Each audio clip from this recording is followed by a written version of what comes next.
ಮುಕ್ತಿ ಪದವಿಗೆ ಸಂದ ಕರ್ತೃ ಬಸವೇಶನತಿ ಭಕ್ತಿ ಭಿಕ್ಷೆಯ ನೀಡಿಸಲಹೆನ್ನಲು. ಪ್ರಥಮದಲ್ಲಿ ಮಹಾಮಾನವತಾವಾದಿ ವಿಶ್ವಗುರು ವಿಶ್ವವಂದ್ಯ ಅಣ್ಣ ಬಸವಣ್ಣನವರನ್ನು, ಎಲ್ಲ ಪ್ರಮುಖರನ್ನು, ಆರಾಧ್ಯ ಗುರುದೇವರಾದ ಹಾನಗಲ್ಲ ಗುರುಕುಮಾರ ಶಿವಯೋಗಿಗಳವರನ್ನು ಸ್ಮರಣೆ ಮಾಡಿ, ಪರಮ ಪವಿತ್ರವಾದ ಬಳೋಬಾಳ ಗ್ರಾಮ, ಇಲ್ಲಿ ಇರ್ತಕ್ಕಂಥ ನೀವೆಲ್ಲರೂ ವಿಶ್ವಕ್ಕೆ ಶಾಂತಿ, ಸಮಾನತೆ, ಕಾಯಕ, ದಾಸೋಹದಂಥ ಮೌಲಿಕವಾದ ಸಾವಿರಾರು ತತ್ವಗಳನ್ನು ಕೊಟ್ಟಿರ್ತಕ್ಕಂಥ ವಿಶ್ವಗುರು ಬಸವಣ್ಣನವರ ಕಂಚಿನ ಮೂರ್ತಿ ಅನಾವರಣ ಮಾಡಬೇಕಂತ, ಅದಕ್ಕಿಂತ ಪೂರ್ವದಲ್ಲಿ ಬಸವ ಪ್ರವಚನವನ್ನು, ಬಸವ ದರ್ಶನವನ್ನು ಮಾಡಿಸಬೇಕು ಅಂತ ತಿಳ್ಕೊಂಡು ಊರಿನ ಅಧಿದೈವರಾದ ರಾಮಲಿಂಗೇಶ್ವರ ಸಾನ್ನಿಧ್ಯದಲ್ಲಿ ಇಂಥದೊಂದು ಪ್ರವಚನವನ್ನು ತಾವು ಹಮ್ಮಿಕೊಂಡಿದ್ದೀರಿ. ಈ ಮಹಾ ಕಾರ್ಯಕ್ರಮಕ್ಕೆ ತಮ್ಮದೇ ಆಗಿರತಕ್ಕಂಥ ಮಾರ್ಗದರ್ಶನ, ಆಶೀರ್ವಾದ, ಅದನ್ನು ಅಂತಃಕರಣಪೂರ್ವಕವಾಗಿ ಈ ಕಾರ್ಯಕ್ರಮದ ಬಹು ಉನ್ನತಿಗಾಗಿ ತಮ್ಮನ್ನು ತಾವು ಸಮರ್ಪಣೆ ಮಾಡಿಕೊಂಡಿರ್ತಕ್ಕಂಥ ಪರಮ ಪೂಜ್ಯರು, ತ್ರಿಕಾಲವಂದ್ಯರು, ಗೋಕಾಕದ ಶೂನ್ಯ ಸಂಪಾದನೆ ಮಠದ ಪರಮ ಪೂಜ್ಯ ಶ್ರೀಮನ್ ನಿರಂಜನ ಪ್ರಣವ ಸ್ವರೂಪ ಮುರುಘರಾಜೇಂದ್ರ ಅಪ್ಪಗಳವರ ಶ್ರೀಚರಣಗಳಲ್ಲಿ ಅನಂತ ಪ್ರಣಾಮಗಳು. ಇವತ್ತಿನ ಕಾರ್ಯಕ್ರಮದ ದಿವ್ಯ ಸಾನ್ನಿಧ್ಯ ವಹಿಸಿದವರು ಘಟಪ್ರಭಾ ಗುಬ್ಬಲಗುಡ್ಡ ಕೆಂಪಯ್ಯ ಸ್ವಾಮಿ ಮಠದ ಶ್ರೀಮನ್ ನಿರಂಜನ ಪ್ರಣವ ಸ್ವರೂಪ ಡಾಕ್ಟರ್ ಮಲ್ಲಿಕಾರ್ಜುನ ಮಹಾಸ್ವಾಮಿಗಳವರು. ಘಟಪ್ರಭಾ ಏನು ದೂರಿಲ್ಲ, ಅಲ್ಲಿ ಹೋದ್ರಿ ಅಂತಂದ್ರೆ ಬಹಳ ದೊಡ್ಡದಾಗಿರ್ತಕ್ಕಂಥ ಆಸ್ಪತ್ರೆಯನ್ನು ನೋಡ್ತೀರಿ, ನಿಸರ್ಗ ಚಿಕಿತ್ಸಾಲಯವನ್ನು ನೋಡ್ತೀರಿ. ಅಷ್ಟೇ ಅಲ್ಲ, ಸಾವಿರಾರು ಮಕ್ಕಳು ಓದುತ್ತಾ ಇರತಕ್ಕಂಥ ಒಂದು ರೆಸಿಡೆನ್ಸಿಯಲ್ ಸ್ಕೂಲು ಕೂಡ ತಾವೆಲ್ಲರೂ ನೋಡ್ತೀರಿ. ಇವುಗಳೆಲ್ಲವನ್ನು ಬಹಳ ಸಮರ್ಥಕವಾಗಿ ನೋಡ್ಕೊಳ್ತಾ ಅತ್ಯಂತ ಅಂತಃಕರಣಪೂರ್ವಕವಾಗಿ ಸಮಾಜ ಸೇವೆಯನ್ನು ಮಾಡ್ತಾ ಆ ಶ್ರೀಮಠದ ಕೀರ್ತಿ ಘನತೆಯನ್ನು ಹೆಚ್ಚಿಸ್ತಾ ಇರತಕ್ಕಂಥ ಪರಮ ಪೂಜ್ಯರು ಘಟಪ್ರಭಾದ ಪರಮ ಪೂಜ್ಯರು. ಘಟಪ್ರಭಾ ಅಷ್ಟೇ ಅಲ್ಲ, ನಮ್ಮ ಕರ್ನಾಟಕದಲ್ಲಿ ಒಂದು ಜಗದ್ಗುರು ಪೀಠ, ಬಹಳ ಪ್ರಸಿದ್ಧವಾಗಿರತಕ್ಕಂಥ ಪೀಠ ಮುಂಡರಗಿ ಅಂತ, ಅನ್ನದಾನೇಶ್ವರ ಸಂಸ್ಥಾನ ಮಠ, ಅದು ಜಗದ್ಗುರು ಪೀಠ. ಆ ಪೀಠದ ಗುರುತರವಾಗಿರತಕ್ಕಂಥ ಜವಾಬ್ದಾರಿಯನ್ನು ಹೊತ್ತಿಕೊಂಡು ಅಲ್ಲಿ ಇರತಕ್ಕಂಥ ಒಂದಲ್ಲ ಎರಡಲ್ಲ ಸಾಕಷ್ಟು ಶಾಲೆ, ಕಾಲೇಜು, ಹಾಸ್ಟೆಲ್ಗಳನ್ನು ಕೂಡ ನಡೆಸ್ತಾ ಇರತಕ್ಕಂಥ ಘಟಪ್ರಭಾ ಅಜ್ಜನವರಿಗೆ ಜೋರಾದ ಚಪ್ಪಾಳೆಯೊಂದಿಗೆ ನಾವೆಲ್ಲರೂ ಸ್ವಾಗತ ಮಾಡಿಕೊಳ್ಳೋಣ. ಅಂತಹ ಪರಮ ಪೂಜ್ಯರ ಶ್ರೀಪಾದಗಳಲ್ಲಿ ಅನಂತ ಪ್ರಣಾಮಗಳನ್ನು ಸಮರ್ಪಿಸಿ, ಗೋಕಾಕದಲ್ಲಿ ಶ್ರೀಮಠ ತನ್ನದೇ ಆಗಿರ್ತಕ್ಕಂಥ ಘನತೆ, ಗೌರವವನ್ನು ಹೊಂದಿರತಕ್ಕಂಥದ್ದು. ಯಾವಾಗಲೂ ಕೂಡ ಪಾಠ ಪ್ರವಚನ ಶಿವಾನುಭವದ ಮುಖಾಂತರ ಬಸವಾದಿ ಶಿವಶರಣರ ತತ್ವಗಳನ್ನು ಸಮಾಜಕ್ಕೆ ಉಣಬಡಿಸ್ತಾ ಇರತಕ್ಕಂಥದ್ದು.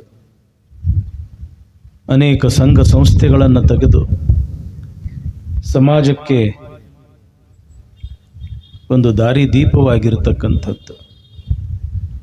ಇಂಥದೊಂದು ಹಿರಿದಾದ ಮಠದ ಉತ್ತರಾಧಿಕಾರಿಗಳಾದ ಪೂಜ್ಯ ಬಸವಪ್ರಭು ದೇವರಲ್ಲೂ ಅನಂತ ಶರಣಾರ್ಥಿಗಳನ್ನು ಸಮರ್ಪಿಸಿ, ಮಹಾಂತ ದೇವರಲ್ಲೂ ಕೂಡ ಅನಂತ ಶರಣಾರ್ಥಿಗಳನ್ನು ಸಮರ್ಪಿಸಿ, ಈ ಕಾರ್ಯಕ್ರಮವನ್ನು ಬಹಳ ಚೆನ್ನಾಗಿ ನಡೆಸ್ತಾ ಇರತಕ್ಕಂಥ ಈ ಸಮಿತಿಯ ಎಲ್ಲ ಪದಾಧಿಕಾರಿಗಳಿಗೂ, ಊರಿನ ಎಲ್ಲ ಗುರು ಹಿರಿಯರಿಗೂ, ವಿಶೇಷವಾಗಿ ಇವತ್ತು ಸ್ವಲ್ಪ ಬೇಗ ಬಂದು ಕುಂತಿರತಕ್ಕಂಥ ನನ್ನ ತಾಯಂದಿರಿಗೂ ಅಕ್ಕ ತಂಗಿಯರಿಗೂ ಅನಂತ ಶರಣಾರ್ಥಿಗಳು.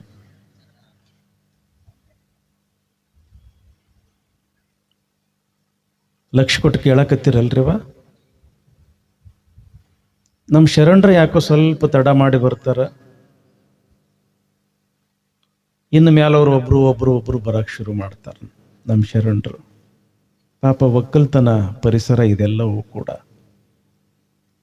ಇನ್ನು ಮುಂದೆ ಮಳೆಗಾಲ ಬರೋದು, ಎಲ್ಲ ಹೊಲಾಗಿಲ್ಲ ಎಲ್ಲ ತಯಾರು ಮಾಡ್ಕೋಬೇಕಲ್ಲ.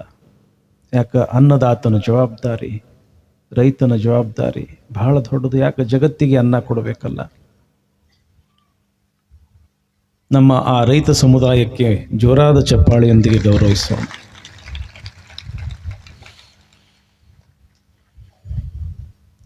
ಅಕ್ಕ ಕೇಳುವ ನಾನೊಂದ ಕನಸ ಕಂಡೆ.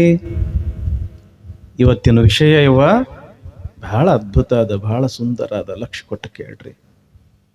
ನಿನ್ನೆ ಬಹಳ ಆನಂದ ಅನಿಸ್ತಲ್ಲ? ಯಾರ ಚರಿತ್ರೆ ಕೇಳಿದ್ರಿ ತಂಗಿ ನಿನ್ನೆ? ಯಾರ್ದವ? ಮುಕ್ತಾಯಕ್ಕ. ಯಾಕಂತಂದ್ರ ಸ್ವಲ್ಪ ಯಾರಾದರೂ ಸ್ವಲ್ಪ ಫೋನ್ ಗೀನ ಇದ್ದು ಅಂತಂದ್ರೆ ಸ್ವಲ್ಪ ಸೈಲೆಂಟ್ ಮೋಡ್ನಾಗ ಇಟ್ಕೊಳ್ರಿ. ಯಾಕೆ ಶರಣರ ಚರಿತ್ರೆ ಬಹಳ ಅಮೂಲ್ಯ. ಸ್ವಲ್ಪ ಕೇಳೋದ್ರದಾಗ ವ್ಯತ್ಯಾಸ ಆಯ್ತು ಅಂತಂದ್ರೆ ಕೆಲಸ ಕೆಡ್ತೈತಿ. ಭಾಳ ದಿವಸದ ಮ್ಯಾಲ ಅತ್ತಿ ಮನೆಗೆ ಅಳ್ಯಾ ಹೋದ ಅಂತ. ಇವತ್ತು ಸ್ವಲ್ಪ ನಕ್ಕೊಂತ ಪ್ರವೇಶ ಮಾಡೋಣ. ಎಂದೂ ಇರ್ಲಾರ್ದು ನನ್ನ ಹಳ್ಯಾ ದೇವರು ಬಂದಾರಂತ ತಿಳ್ಕೊಂಡು, ಹಳ್ಯಾಗ ಏನಂತಾರೆ ಹೇಳ್ರಿ? ಸುಮ್ಮ ಅಷ್ಟ ಹಳೆ ಅನ್ನೋದಿಲ್ಲ, ಮತ್ತೇನಂತಾರೆ ಅದಕ್ಕೆ ಮುಂದೆ? ದೇವರು. ಯಾಕೆ ದೇವ್ರು ಅಂತಾರೆ ಹೇಳ್ರಿ? ಗುಡಿ ಗುಂಡಾರದಾಗ ಇದ್ದು ದೇವ್ರೆಲ್ಲ ಸುಳ್ಳ, ಹಳ್ಯಾ ದೇವ್ರು ಒಬ್ಬನ ಖರೆ. ಯಾಕೆ? ಮಗಳನ್ನ ಚೆನ್ನಾಗಿ ನಡ್ಕೋಬೇಕಲ್ಲ, ಅದಕ್ಕೆ ಅವ ಹಳ್ಯಾ ದೇವರು. ಭಾಳ ದಿವ್ಸಕ್ಕೆ ನಮ್ಮ ಹಳ್ಯಾ ದೇವರು ಬಂದಾರಂತ ತಿಳ್ಕೊಂಡು ಬಿಸಿ ಬಿಸಿ ಬಿಸಿ ಬಿಸಿ ಕರಗಡುಬು ಮಾಡಿ ಊಟಕ್ಕೆ ನೀಡ್ತಾಳ. ಯಾರಿಗೆ? ಹಳ್ಯಾಗ. ಯಾರು? ಅತ್ತಿ. ಈ ಹಳ್ಯಾ ಪ್ರಾಣಿ ಜೀವಮಾನದಾಗ ಕರಿಗಡುಬು ಅನ್ನೋದು ಇವನಿಗೆ ಗೊತ್ತಿದ್ದಿದ್ದಿಲ್ಲ. ತಿಂದ ಏನು ರುಚಿ, ಏನು ಸ್ವಾದ, ಅಬ್ಬಬ್ಬ ಅಂದವ. 4 ನೀಡಿದಳು ನುಂಗಿ ಬಿಟ್ಟ, 10 ನೀಡಿದಳು ಖಾಲಿನ ಮಾಡಿಬಿಟ್ಟ, 20 ನೀಡಿದಳು. ಇನ್ನೂ ಅವನಿಗೆ ಬೇಕಾ ಅನ್ಸಕತ್ತು. ಇನ್ನು ಹೆಚ್ಚಿಗೆ ಕೇಳಿದ್ರೆ ಅತ್ತಿ ಬೈದು ಗೀದಾಳ ಅಂತ ತಿಳ್ಕೊಂಡು ಸಾಕತ್ತಿ ಅಂದ. ಏನತ್ತಿ ಇವು ಮಾಡಿ ನೀಡಿಯಲ್ಲ, ಎಷ್ಟು ಚಂದದವ, ಇದಕ್ಕೇನಂತಾರ? ಯಪ್ಪ ಇದಕ್ಕೆ ಕರಿಗಡುಬು ಅಂತಾರ. ಎಷ್ಟು ರುಚಿ ಅದಾವಲ್ಲ ಅತ್ತಿ, ಮತ್ತು ನಿನ್ನ ಮಗಳಿಗೆ ಮಾಡಕ್ಕೆ ಬರ್ತದೋ ಹೆಂಗ ಈ ಕರಿಗಡುಬ? ನನಕ ಚಲೋ ಮಾಡ್ತಾಳೆ. ಯಾವಾಗ ನನಕ ಚಲೋ ಮಾಡ್ತಾಳ ಅಂತ ತಿಳ್ಕೊಂಡು ಅತ್ತಿ ಹೇಳಿದಳು, ಹಂಗಾರ ಮನೆಗೆ ಹೋಗಿ ಹೆಂಡತಿ ಕಡೆಯಿಂದನ ಮಾಡ್ಕೊಂಡು ಉಣ್ಬೇಕಂತ ತಿಳ್ಕೊಂಡು, ಆಯ್ತತ್ತಿ ನಾ ಬರ್ತೀನಿ ಅಂತ ತಿಳ್ಕೊಂಡು ಬರಾಕತ್ತ. ಅವಾಗೇನು ಬಸ್ಸು ಲಾರಿ ಗಿರಿ ಏನೂ ಇದ್ದಿದ್ದಿಲ್ಲ, ನಡ್ಕೊಂತ ಬರಾಕತ್ತಿದ್ದ. ಏನು ಅಂತಂದ್ರೆ ನನ್ನಂಗೆ ಕೆಟ್ಟ ಮರುಗೇಡಿದ್ದವ. ಮರ್ತಿಗಿರ್ತೀನಿ ಅಂತ ತಿಳ್ಕೊಂಡು ಕರಿಗಡುಬ ಅನ್ಕೊಂತ ಬರಾಕತ್ತ. ಬಂದ ಅಂತೂ ಊರಿಗೆ ಬಂದ. ಊರು ಅಗಸಿ ಬಾಗಲ ಅಂತ ಇರ್ತಾವ ನೋಡ್ರಿ, ಅಲ್ಲಿ ನಟ್ಟು ನಡ್ಬಾರ್ಕು ಒಂದು ದೇವ್ರ ಹೋಗದಿರ್ತೈತಲ್ಲ, ಬರುಮ ದೇವ್ರ ಅಂತೀರ, ಏನಂತೀರ ಅದಕ್ಕೆ? ನೋಡ್ಲಿಲ್ಲ, ಆ ಕಲ್ಲನ್ನು ನೋಡ್ಲಿಲ್ಲ, ಎಡವಿ ಉಯ್ಕ್ ಅಂತ ಬಿದ್ದು ಬಿಟ್ಟು ನೋಡ್ರಿ. ಉಯ್ಕ್ ಅಂದಿದ್ದ ತಡ ಕರಿಗಡುಬು ಅನ್ನೋದು ಮರ್ತ ಉಯ್ಕ್ ಅನ್ಕೊಂತ ಮನೆಗೆ ಬಂದ. ಯಾವಾಗ ಗಂಡ ಮನೆಗೆ ಬಂದ, ಬಹಳ ಖುಷಿ ಆಯ್ತು ಹೆಂಡತಿಗೆ. ಏನ ಮತ್ತು ನಾನು ನಿನ್ನ ತವ್ರ ಮನೆಗೆ ಹೋಗಿ ಬಂದೆ. ಮತ್ತೆ ಯಾರಿಗೆ ಖುಷಿ ಆಗೋದಿಲ್ರಿವ ಹೆಣ್ಮಕ್ಳಿಗೆ ತವ್ರ ಮನಿ ಅಂತಂದ್ರ?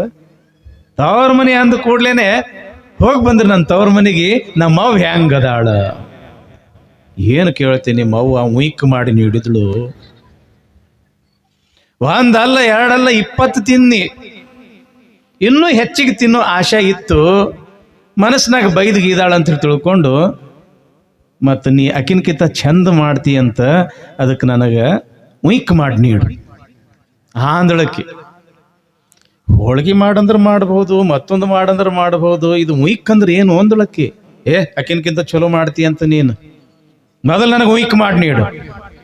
ನನಗದು ಉಯ್ಕ್ ಏನು ಗೊತ್ತಿಲ್ರಿ, ನನಗೆ ಮಾಡಕ್ಕೆ ಬರೋದಿಲ್ಲ ಇಷ್ಟು ಅನ್ನೋದ ತಡ ಸಿಟ್ಟು ಬಂತು ನೋಡ್ರಿ ಅವನಿಗೆ. ಗೋಟಕ್ಕೆ ಬಾರ್ಕೋಲಿತ್ತು, ಉಯ್ಕ್ ಮಾಡ್ತೇನಿಲ್ಲ ಹೊಡ್ಯಾಕತ್ತ ಬಾರ್ಕೋಲ್ ತಗೊಂಡು ಹೇಳ್ತೀನಿ ನಿಮ್ಗೆ, ಯವೋ ಬರ್ರಿ ಯಾರೇ ಕಾಯಿರಿ ನನಗೆ ಕಾಪಾಡ್ರಿ ಅಂತ ತಿಳ್ಕೊಂಡು ಚೀರ ಕತ್ತಳು. ನೆರಮನಿ ಮುದುಕಿ ಓಡೋಡಿ ಬಂತು. ಯಾಕೆ ಹೊಡ್ಯಾಕತ್ತಿ? ಆಕಿ ಉಯ್ಕ್ ಮಾಡಿ ನೀಡಲಾಗ್ಯಾಳ. ನೋಡ್ತಾಳ ಮುದುಕಿ, ಮೈ ತುಂಬ ಹೊಡೆದು ಬಿಟ್ಟನ ಬಾರ್ಕೋಲ್ಲೆ. ಏನಂತೀರ, ದರಿ ಅಂತೀರ ಏನಂತೀರ ಅದಕ್ಕೆ ಮೈ ಮೇಲೆ ಮೂಡ್ತಾವಲ್ಲ ಬಾಸುಂಡಿ, ಆ ಬಾಸುಂಡಿ ಹಿಂಗೆ ಉಬ್ಬಿದ್ದು ನೋಡಿ ಮನುಷ್ಯ ಅದಿಯೋ ದನ ಅದಿಯೋ ಹಿಂಗೆ ಹೊಡಿತಾರ ನೋಡು. ಮೈ ಮ್ಯಾಲಿನ ಬಾಸುಂಡಿ ಒಂದೊಂದು ಕರಿಗಡಬು ಉಬ್ಬಿದಂಗೆ ಉಬ್ಬ್ಯಾವ. ಹೌದು ಬೇ, ಅದ ಮಾಡ. ಯಾಕೆ ನಿಮ್ಗೆ ಹೇಳ್ತೀನಿ ಅಂತಂದ್ರೆ ಲಕ್ಷ್ಯ ಕೊಟ್ಟು ಕೇಳ್ರಿ. ತಿಳ್ಕೊಳ್ಳೋದ್ರೊಳಗೆ ಸ್ವಲ್ಪ ಅಪಾರ್ಥ ಆತು ಅಂತಂದ್ರೆ ಅನಾಹುತ ಆಗ್ತದೆ. ಅದಕ್ಕೆ ಸ್ವಲ್ಪ ಮೊಬೈಲು ಸ್ವಲ್ಪ ಸೈಲೆಂಟ್ ಇಟ್ಕೊಂಡು ಏನಿಲ್ಲ, 1 ತಾಸು ಭಾಳ ಅದ್ರ ಮ್ಯಾಲ ಒಂದು 10-20 ನಿಮಿಷ ಅಷ್ಟ ಹೆಚ್ಚಿಗೆ. ಅದಕ್ಕೆ ಸ್ವಲ್ಪ ಲಕ್ಷ್ಯ ಕೊಟ್ಟು ಕೇಳ್ರಿಪ್ಪ. ಯಾರ್ಯಾರು ಮೊಬೈಲ್ ಅದಾವ ದಯವಿಟ್ಟು ಸ್ವಲ್ಪ ಒಂದಿಟ್ಟು ಸೈಲೆಂಟ್ ಮಾಡ್ರಿ, ಇಲ್ಲಾದ್ರೆ ಸ್ವಿಚ್ ಆಫ್ ಮಾಡ್ಕೊಳ್ರಿ. ಯಾಕೆ ನಮ್ಮ ಮನಸ್ಸು ಸ್ವಲ್ಪ ಚಂಚಲ ಆತು ಅಂತಂದ್ರೆ ನಮ್ಗೆ ಏಕಾಗ್ರತೆಯಿಂದ ಹೇಳಕ್ಕಾಗೋದಿಲ್ಲ. ಅದಕ್ಕೆ ತಪ್ಪು ತಿಳ್ಕೊಬೇಡ್ರಿ, ಸ್ವಲ್ಪ ಸಮಾಧಾನದಿಂದ ಕುಂತು ಕೇಳ್ರಿ. ಅಕ್ಕ ಕೇಳುವ ನಾನೊಂದ ಕನಸ ಕಂಡೆ. ನೋಡ್ರಿ ಎಷ್ಟು ಚಂದದ ಇದು. ಅಕ್ಕ ಕೇಳುವ ನಾನೊಂದ ಕನಸ ಕಂಡೆ, ಅಕ್ಕಿ ಅಡಕಿ ತೆಂಗಿನಕಾಯಿ ಕಂಡೇನವ್ವ. ಅಕ್ಕ ಕೇಳುವ ನಾನೊಂದ ಕನಸ ಕಂಡೆ, ಚಿಕ್ಕ ಚಿಕ್ಕ ಜಡೆಗಳ ಸುಲಿಪಲ್ಲ ಗೊರವನು, ಚಿಕ್ಕ ಚಿಕ್ಕ ಜಡೆಗಳ ಸುಲಿಪಲ್ಲ ಗೊರವನು, ಭಿಕ್ಷೆಗೆ ಬಂದುದ ಕಂಡೇನವ್ವ. ಅಕ್ಕ ಕೇಳುವ ನಾನೊಂದ ಕನಸ ಕಂಡೆ.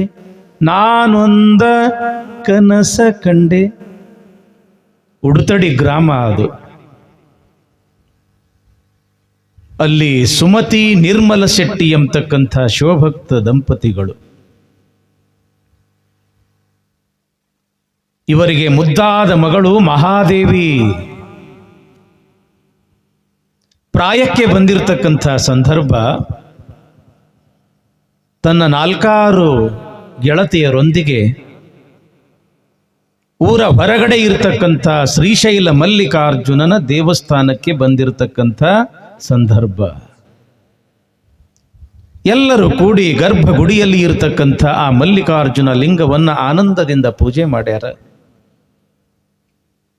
ಮಂಗಲ ಹಾಡ್ಯಾರ, ನೈವೇದ್ಯ ತೋರ್ಸ್ಯಾರ. ನಮಸ್ಕಾರ ಮಾಡಿ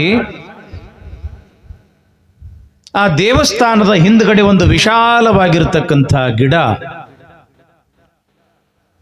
ಆ ಗಿಡದ ಕೆಳಗಡೆ ಕುತ್ಕೊಂಡು ಎಲ್ಲರೂ ನೈವೇದ್ಯ ಮಾಡಿರ್ತಕ್ಕಂಥ ಆ ಪ್ರಸಾದವನ್ನ ನೀನೊಂದಿಷ್ಟು ತಗೋ ಅಂತ ಹಂಚ್ಕೊಂಡು ಸ್ವೀಕಾರ ಮಾಡತಕ್ಕಂಥ ಸಂದರ್ಭ.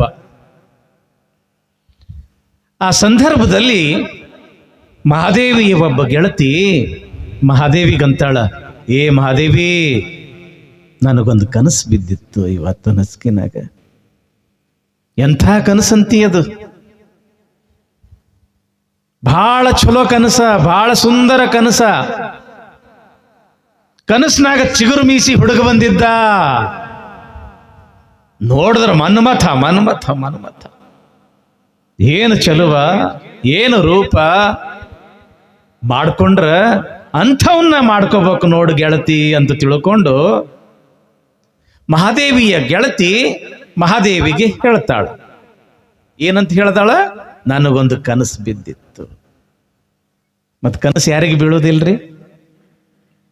ಎಷ್ಟು ಕನಸು ಬೀಳ್ತಾವ ಗೊತ್ತದನು ತಂಗಿ? ಒಬ್ರಿಗೆ ಒಂದು ದಿವಸಕ್ಕೆ ಎಷ್ಟು ಕನಸು ಬೀಳ್ತಾವ ಗೊತ್ತದ?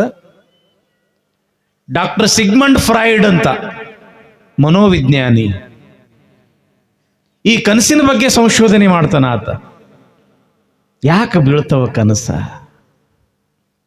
ಎಷ್ಟು ಬೀಳ್ತಾವ ಕನಸ, ಎಂಥವು ಬೀಳ್ತಾವ ಕನಸ? ಮನುಷ್ಯನ ಅತೃಪ್ತ ಭಾವನೆಗಳೇ ಕನಸಿನ ರೂಪದೊಳಗೆ ಬಂದು ಒಂದಿಷ್ಟು ಸುಖ ಅಥವಾ ದುಃಖವನ್ನು ಕೊಟ್ಟು ಹೋಗ್ತಾವಂತ, ಕ್ಷಣಿಕವಾಗಿರ್ತಕ್ಕಂಥ. ಹೌದಲ್ಲ? ಹ್ಯಾಂಗ್ರಿ ಅಜ್ಜಾರ ಅಂತ ನೀವು ಕೇಳಬಹುದು. ನಮ್ಮ ತಂಗಿಯರಿಗೆ ಹೇಳ್ತೀನಿ, ಇವತ್ತು ಯಾರೋ ಅಗ್ದಿ ಚಲೋ ಕಿಮ್ಮತ್ತಿನ ರೇಷ್ಮೆ ಸೀರೆ ಉಟ್ಕೊಂಡು ಬಂದ್ರು ಅಂತ ಇಟ್ಕೊಳ್ರಿ. ಮೈ ತುಂಬ ಆಭರಣ ಹಾಕೊಂಡು ಬಂದಳು ಅಂತ ತಿಳ್ಕೊಳ್ರಿ. ಅದನ್ನು ನೀವು ನೋಡ್ತೀರಿ. ನೋಡಿ, ನನಗೆ ಇಂಥ ಒಂದು ಸೀರೆ, ಇಷ್ಟೊಂದು ಬಂಗಾರ ಇದ್ದರೂ ಬಹಳ ಚಲೋ ಆತಿತ್ತಲ್ಲ ಅಂತ ಮನಸ್ಸಿನಾಗ ಏನಂತೀರಿ? ಅಪೇಕ್ಷೆ ಮಾಡ್ತೀರಿ, ಅದ್ರ ಬಗ್ಗೆ ವಿಚಾರ ಮಾಡ್ತೀರಿ. ಮುಂದೆ ಒಂದು ದಿವಸ ಕನಸು ಬೀಳ್ತದ ನಿಮಗ, ಅಂಥದ ಸೀರೆ ಉಟ್ಕೊಂಡಂಗ, ಅಂಥದೇ ಒಂದು ಆಭರಣಗಳು ಕೊಳ್ಳಾಗ ಹಾಕೊಂಡಂಗ ಬೀಳ್ತವೇನಿಲ್ಲ ತಂಗಿ ಕನಸ. ಮನುಷ್ಯನ ಅತೃಪ್ತ ಭಾವನೆಗಳು ಕನಸಿನ ರೂಪದೊಳಗೆ ಬಂದು ಹೋಗಿಬಿಡ್ತಾವ. ಇದಕ್ಕೆ ಕನಸ. ಅದು ಕ್ಷಣಿಕ. ಅದು ಎಷ್ಟು ಕನಸು ಬೀಳ್ತಾವ ಗೊತ್ತಾಯ್ತ ತಂಗಿ ಒಂದು ದಿವಸಕ್ಕೆ? ಡಾಕ್ಟರ್ ಸಿಗ್ಮಂಡ್ ಫ್ರಾಯ್ಡ್ ಹೇಳ್ತಾನ, ಒಂದಲ್ಲ ಎರಡಲ್ಲ, ಒಬ್ಬ ಮನುಷ್ಯ ಒಂದು ದಿವಸಕ್ಕೆ 300 ಕನಸು ಕಾಣ್ತಾನ. 3 ಕನಸಲ್ಲ ತಂಗಿ, 300 ಕನಸುಗಳನ್ನ ಕಾಣ್ತಾನಂತ. ಎಲ್ಲ ನೆನಪಿರ್ತವೆ ನಮಗೆ ಕಂಡ ಕನಸೆಲ್ಲ? ಏನ ತಂಗಿ, ನೆನಪಿರ್ತಾವ? ಇಲ್ಲ. ಭಾಳ ಆದ್ರೆ 1 2 ಅಷ್ಟೇ ಕನಸು ನೆನಪಿರ್ತಾವ. ಉಳಿದಿದ್ದೆಲ್ಲ ನಾವು ಮರ್ತು ಬಿಡ್ತೀವಿ. ಯಾಕೆ ಮರ್ತು ಬಿಡ್ತೀವಿ ಅಂತಂದ್ರೆ ಇದು ಮರುವಿನ ಜನ್ಮ, ಮನುಷ್ಯ ಜನ್ಮ. ಬೇಗ ಮರ್ತು ಬಿಡ್ತೀವಿ, ಬೇಗ ಮರ್ತು ಬಿಡ್ತೀವಿ. ಯಾರು ಓಡಾಡಬೇಡ್ರಪ್ಪ, ದಯವಿಟ್ಟು ಯಾರು ಓಡಾಡಬೇಡ್ರಿ. ಸ್ವಲ್ಪ ಶಾಂತ ಸಮಾಧಾನದಿಂದ ಕೇಳ್ರಿ.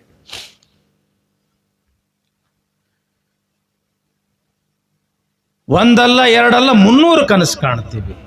ನೆನಪಿರೋದು ಭಾಳ ಆದ್ರೆ 2 ಅಥವಾ 3. ಇಲ್ಲಿ ಅಕ್ಕ ಮಹಾದೇವಿ ಅಂತಾಳ, ಅಕ್ಕ ನಿನಗೆ ಹೆಂಗ ಒಂದು ಕನಸು ಬಿದ್ದಿತ್ತು, ನನಗೂ ಒಂದು ಕನಸು ಬಿದ್ದಿತ್ತು. ಎಂಥ ಕನಸು ಬಿದ್ದಿತ್ತು ಅನ್ನೋದಕ್ಕೆ ಒಂದು ವಚನನೇ ಹೇಳ್ತಾಳ ನೋಡ್ರಿ. ಎಂಥ ಅದ್ಭುತ ವಚನಕಾರ್ತಿ ಇರಬೇಕು ಮಹಾದೇವಿ ಅಕ್ಕ. ಅಕ್ಕ ಕೇಳವ್ವ ನಾನೊಂದ ಕನಸ ಕಂಡೆ, ಅಕ್ಕಿ ಅಡಕಿ ತೆಂಗಿನಕಾಯಿ ಕಂಡೇನವ್ವ, ಚಿಕ್ಕ ಚಿಕ್ಕ ಜಡೆಗಳ ಸುಲಿಪಲ್ಲ ಗೊರವನು ಭಿಕ್ಷೆಗೆ ಬಂದುದ ಕಂಡೇನವ್ವ, ಮಿಕ್ಕಿ ಮೀರಿ ಹೋಹನ ಬೆಂಬತ್ತಿ ಕೈ ಹಿಡಿದೆ, ಚೆನ್ನ ಮಲ್ಲಿಕಾರ್ಜುನನ ಕಂಡು ಕಣ್ದೆರೆದೆನವ್ವ, ಕಣ್ದೆರೆದೆನವ್ವ. ಅಕ್ಕ ನಿನಗೆ ಹೆಂಗ ಒಂದು ಕನಸು ಬಿದ್ದಿತ್ತೋ? ಅಕ್ಕಿ ಅಡಕಿ ತೆಂಗಿನಕಾಯಿ ಯಾವಾಗ ಬಳಸ್ತಾರೆ ಹೇಳ್ರಿ? ಮದ್ಯಾಗ, ಹೌದಲ್ಲ? ಮದುವೆ ಸಮಯದೊಳಗೆ ಬಳಸ್ತಾರೆ. ಯಾಕ? ಇವು ಮಂಗಲಕರವಾಗಿರ್ತಕ್ಕಂಥ ವಸ್ತು, ಅದಕ್ಕೆ ಮಂಗಲ ಕಾರ್ಯದಲ್ಲಿ ಇವನ್ನ ಬಳಸ್ತಾರ. ಅಕ್ಕಿ ಅಡಕಿ ತೆಂಗಿನಕಾಯಿ ಕಂಡೇನವ್ವ, ಚಿಕ್ಕ ಚಿಕ್ಕ ಜಡೆಗಳ ಸುಲಿಪಲ್ಲ ಗೊರವನು ಭಿಕ್ಷೆಗೆ ಬಂದುದ ಕಂಡೇನವ್ವ. ಒಬ್ಬ ಸಣ್ಣ ಬಾಲಕ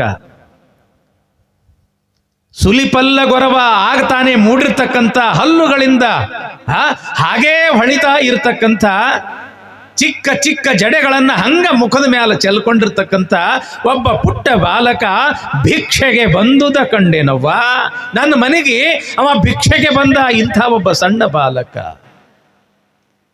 ಯಾವಾಗ ಭಿಕ್ಷಾಂದೇಹಿ ಅಂತ ತಿಳ್ಕೊಂಡು ಆತ ಕೇಳ್ದ, ಆವಾಗ ನಾನು ಬೊಗಸೆ ತುಂಬ ದವಸ ಧಾನ್ಯಗಳನ್ನು ತುಂಬಿಕೊಂಡು ಆತನ ಜೋಳಿಗೆಯಲ್ಲಿ ನಾನು ಆ ಭಿಕ್ಷೆಯನ್ನ ಹಾಕದೆ, ಹಾಕಿ ನೋಡದೆ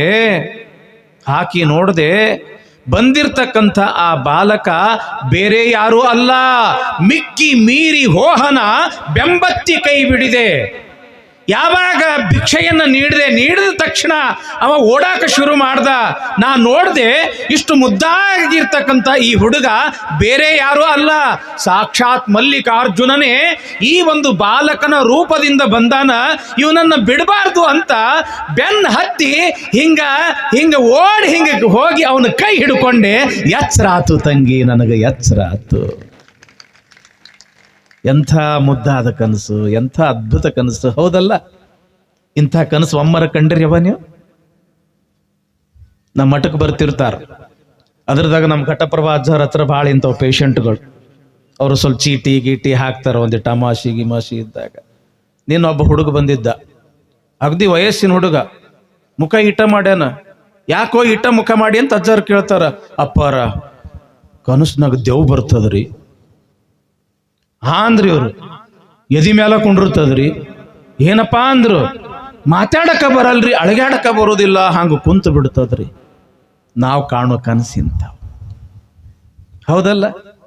ದೇವಭೂತಗಳೇ ನಮ್ಮ ಕನಸಿನಾಗ. ಒಂದಿಟ್ಟು ರೊಕ್ಕದ ಮ್ಯಾಲ ಬಹಳ ಲೋಭ ಇತ್ತು ಅಂತಂದ್ರ ಕನಸು ಎಂಥವು ಬೀಳ್ತಾವ, ಬಂಗಾರದ ಹಂಡ್ಯಾನ ಹತ್ತದಂಗಾಗಿರ್ತೈತಿ. ಆ ನೋಟಿನ ಹಾಸಿಗೆ ಮ್ಯಾಲ ಮಕ್ಕೊಂಡಂಗಾಗಿರ್ತೈತಿ. ಎಚ್ಚರ ಆಯ್ತು ಅಂತಂದ್ರ ಅದ ಹಾಳು ಹಾಸಿಗಿನ. ನಾವು ಕಾಣತಕ್ಕಂಥ ಕನಸು ಹಿಂಗ. ಆದ್ರ ಅಕ್ಕ ಎಂಥ ಕನಸು ಕಂಡಳು. ಸಾಕ್ಷಾತ್ ಪರಮಾತ್ಮನೇ ಸಣ್ಣ ಬಾಲಕನ ರೂಪದಲ್ಲಿ ಬಂದು ಭಿಕ್ಷೆಯನ್ನ ಕೇಳತಕ್ಕಂಥ ಕನಸ. ಅದಕ್ಕ ಮಿಕ್ಕಿ ಮೀರಿ ಹೋಹನ ಬೆಂಬತ್ತಿ ಕೈ ಬಿಡಿದೆ, ಚೆನ್ನ ಮಲ್ಲಿಕಾರ್ಜುನನ ಕಂಡು ಕಣ್ದೆರೆದನವ್ವ. ಎಚ್ಚರ ಆಗ್ಬಿಡ್ತು ತಂಗಿ, ಎಚ್ಚರ ಆತು. ಯಾವಾಗ ಮಹಾದೇವಿ ಹಿಂಗಂದಳು, ಅವಾಗ ಗೆಳತಿಯರಂತಾರಂತ, ಏನು ಬಿಡು ಮಹಾದೇವಿ, ಬರೇ ನಿನಗೆ ಇಂಥ ಕನಸ ಬೀಳ್ತಾ. ಚಂದ ಮಲ್ಲಿಕಾರ್ಜುನ ಅಂತ ಅವನು ಪೂಜಾ ಮಾಡ್ದಂಗಾತು, ಅವನು ಹೊಲಿಸ್ಕೊಂಡಂಗಾತು, ಬರೇ ಇಂಥ ದೇವ್ರ ಕನಸ ನಿನಗೆ ಬೀಳ್ತಾವ. ನೋಡ್ರಿ, ಇಲ್ಲಿ ಸ್ವಲ್ಪ ಲಕ್ಷ್ಯ ಕೊಟ್ಟು ಕೇಳ್ರಿ. ಡಾಕ್ಟರ್ ಸಿಗ್ಮಂಡ್ ಫ್ರಾಯ್ಡ್ ಹೇಳ್ತಾನ, ಒಬ್ಬ ಮನುಷ್ಯ ಒಂದು ದಿವಸಕ್ಕೆ 300 ಕನಸನ್ನ ಕಾಣ್ತಾರೆ ಅಂತ. ಆದ್ರೆ ಇಲ್ಲಿ ಅಕ್ಕ ಹೇಳ್ತಾಳ, ಅಕ್ಕ ಕೇಳವ್ವ, ನಾನು ಒಂದ ಕನಸ ಕಂಡೆ. ಅಕ್ಕಿಗೆ ನಮ್ಮಂಗ 300 ಕನಸು ಬೀಳ್ತಿದ್ದಿಲ್ಲ, ಒಂದ ಕನಸು ಬೀಳ್ತಿತ್ತು. ಅದು ಯಾವುದು? ಚೆನ್ನ ಮಲ್ಲಿಕಾರ್ಜುನನ ಕನಸು, ಅಂದ್ರೆ ಪರಮಾತ್ಮನ ಕನಸು. ಸ್ವಲ್ಪ ವಿಚಾರ ಮಾಡ್ರಿ, ನಮಗಾದ್ರ 108 ಕನಸು ಯಾಕೆ ಬೀಳ್ತಾವ, ಅಕ್ಕಿಗಾದ್ರ ಒಂದು ಕನಸು ಯಾಕೆ ಬೀಳ್ತಿತ್ತು? ಯಾಕ ಅಂತಂದ್ರ ಆಕಿಗೆ ಒಂದೇ ಚಿಂತೆ ಇತ್ತು, ಮಹಾದೇವಿಗೆ ನನ್ನ ಗಂಡನಾಗಿರ್ತಕ್ಕಂಥ ಶ್ರೀಶೈಲ ಮಲ್ಲಿಕಾರ್ಜುನನ ಸಾಕ್ಷಾತ್ಕಾರ ಯಾವಾಗ ಆದೀತು ಅನ್ನೋದು ಒಂದೇ ಒಂದು ವಿಚಾರ ತಲೆಯಾಗ ಹೊಳಿತಿತ್ತು. ಅದಕ್ಕೆ ಆಕಿಗೆ ಒಂದೇ ಕನಸು ಬೀಳ್ತಿತ್ತು. ನಮಗೆ ಯಾಕೆ 100 ಬಿಟ್ಟು 300 ಕನಸು ಬೀಳ್ತಾವ ಅಂತಂದ್ರೆ ನಮ್ಮ ತಲೆಯಾಗ ಒಂದಲ್ಲ ಎರಡಲ್ಲ 108 ವಿಚಾರಗಳು, ಅದಕ್ಕೆ 108 ಕನಸು ನಮಗೆ ಬೀಳ್ತಾವ. ಮನಸ್ಸಿನೊಳಗೆ ನಾವು ಯಾವ ಭಾವನೆಗಳನ್ನು ಇಟ್ಕೊಳ್ತೀವಿ ಅಂತ ಕನಸೇ ಬೀಳ್ತಾವ.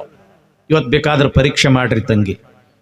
ನಾವು ಪ್ರವಚನ ಕೇಳಾಕ ಹೋದಂಗ ಅಲ್ಲಿ ಅನೇಕ ಜನ ಅಜ್ಜಾರು ಬಂದು ನಮ್ಗೆಲ್ಲರಿಗೂ ಕೂಡ ಚಲೋ 4 ಬುದ್ಧಿ ಹೇಳ್ದಂಗ, ನಮಗೆ ಆಶೀರ್ವಾದ ಮಾಡ್ದಂಗ ಅಂತ ತಿಳ್ಕೊಂಡು ಮಲ್ಕೊಳ್ಳುವಾಗ ಇದ ವಿಚಾರ ನೀವು ತಲೆಯಾಗ ಇಟ್ಕೊಂಡು ಮಲ್ಕೊಳ್ರಿ.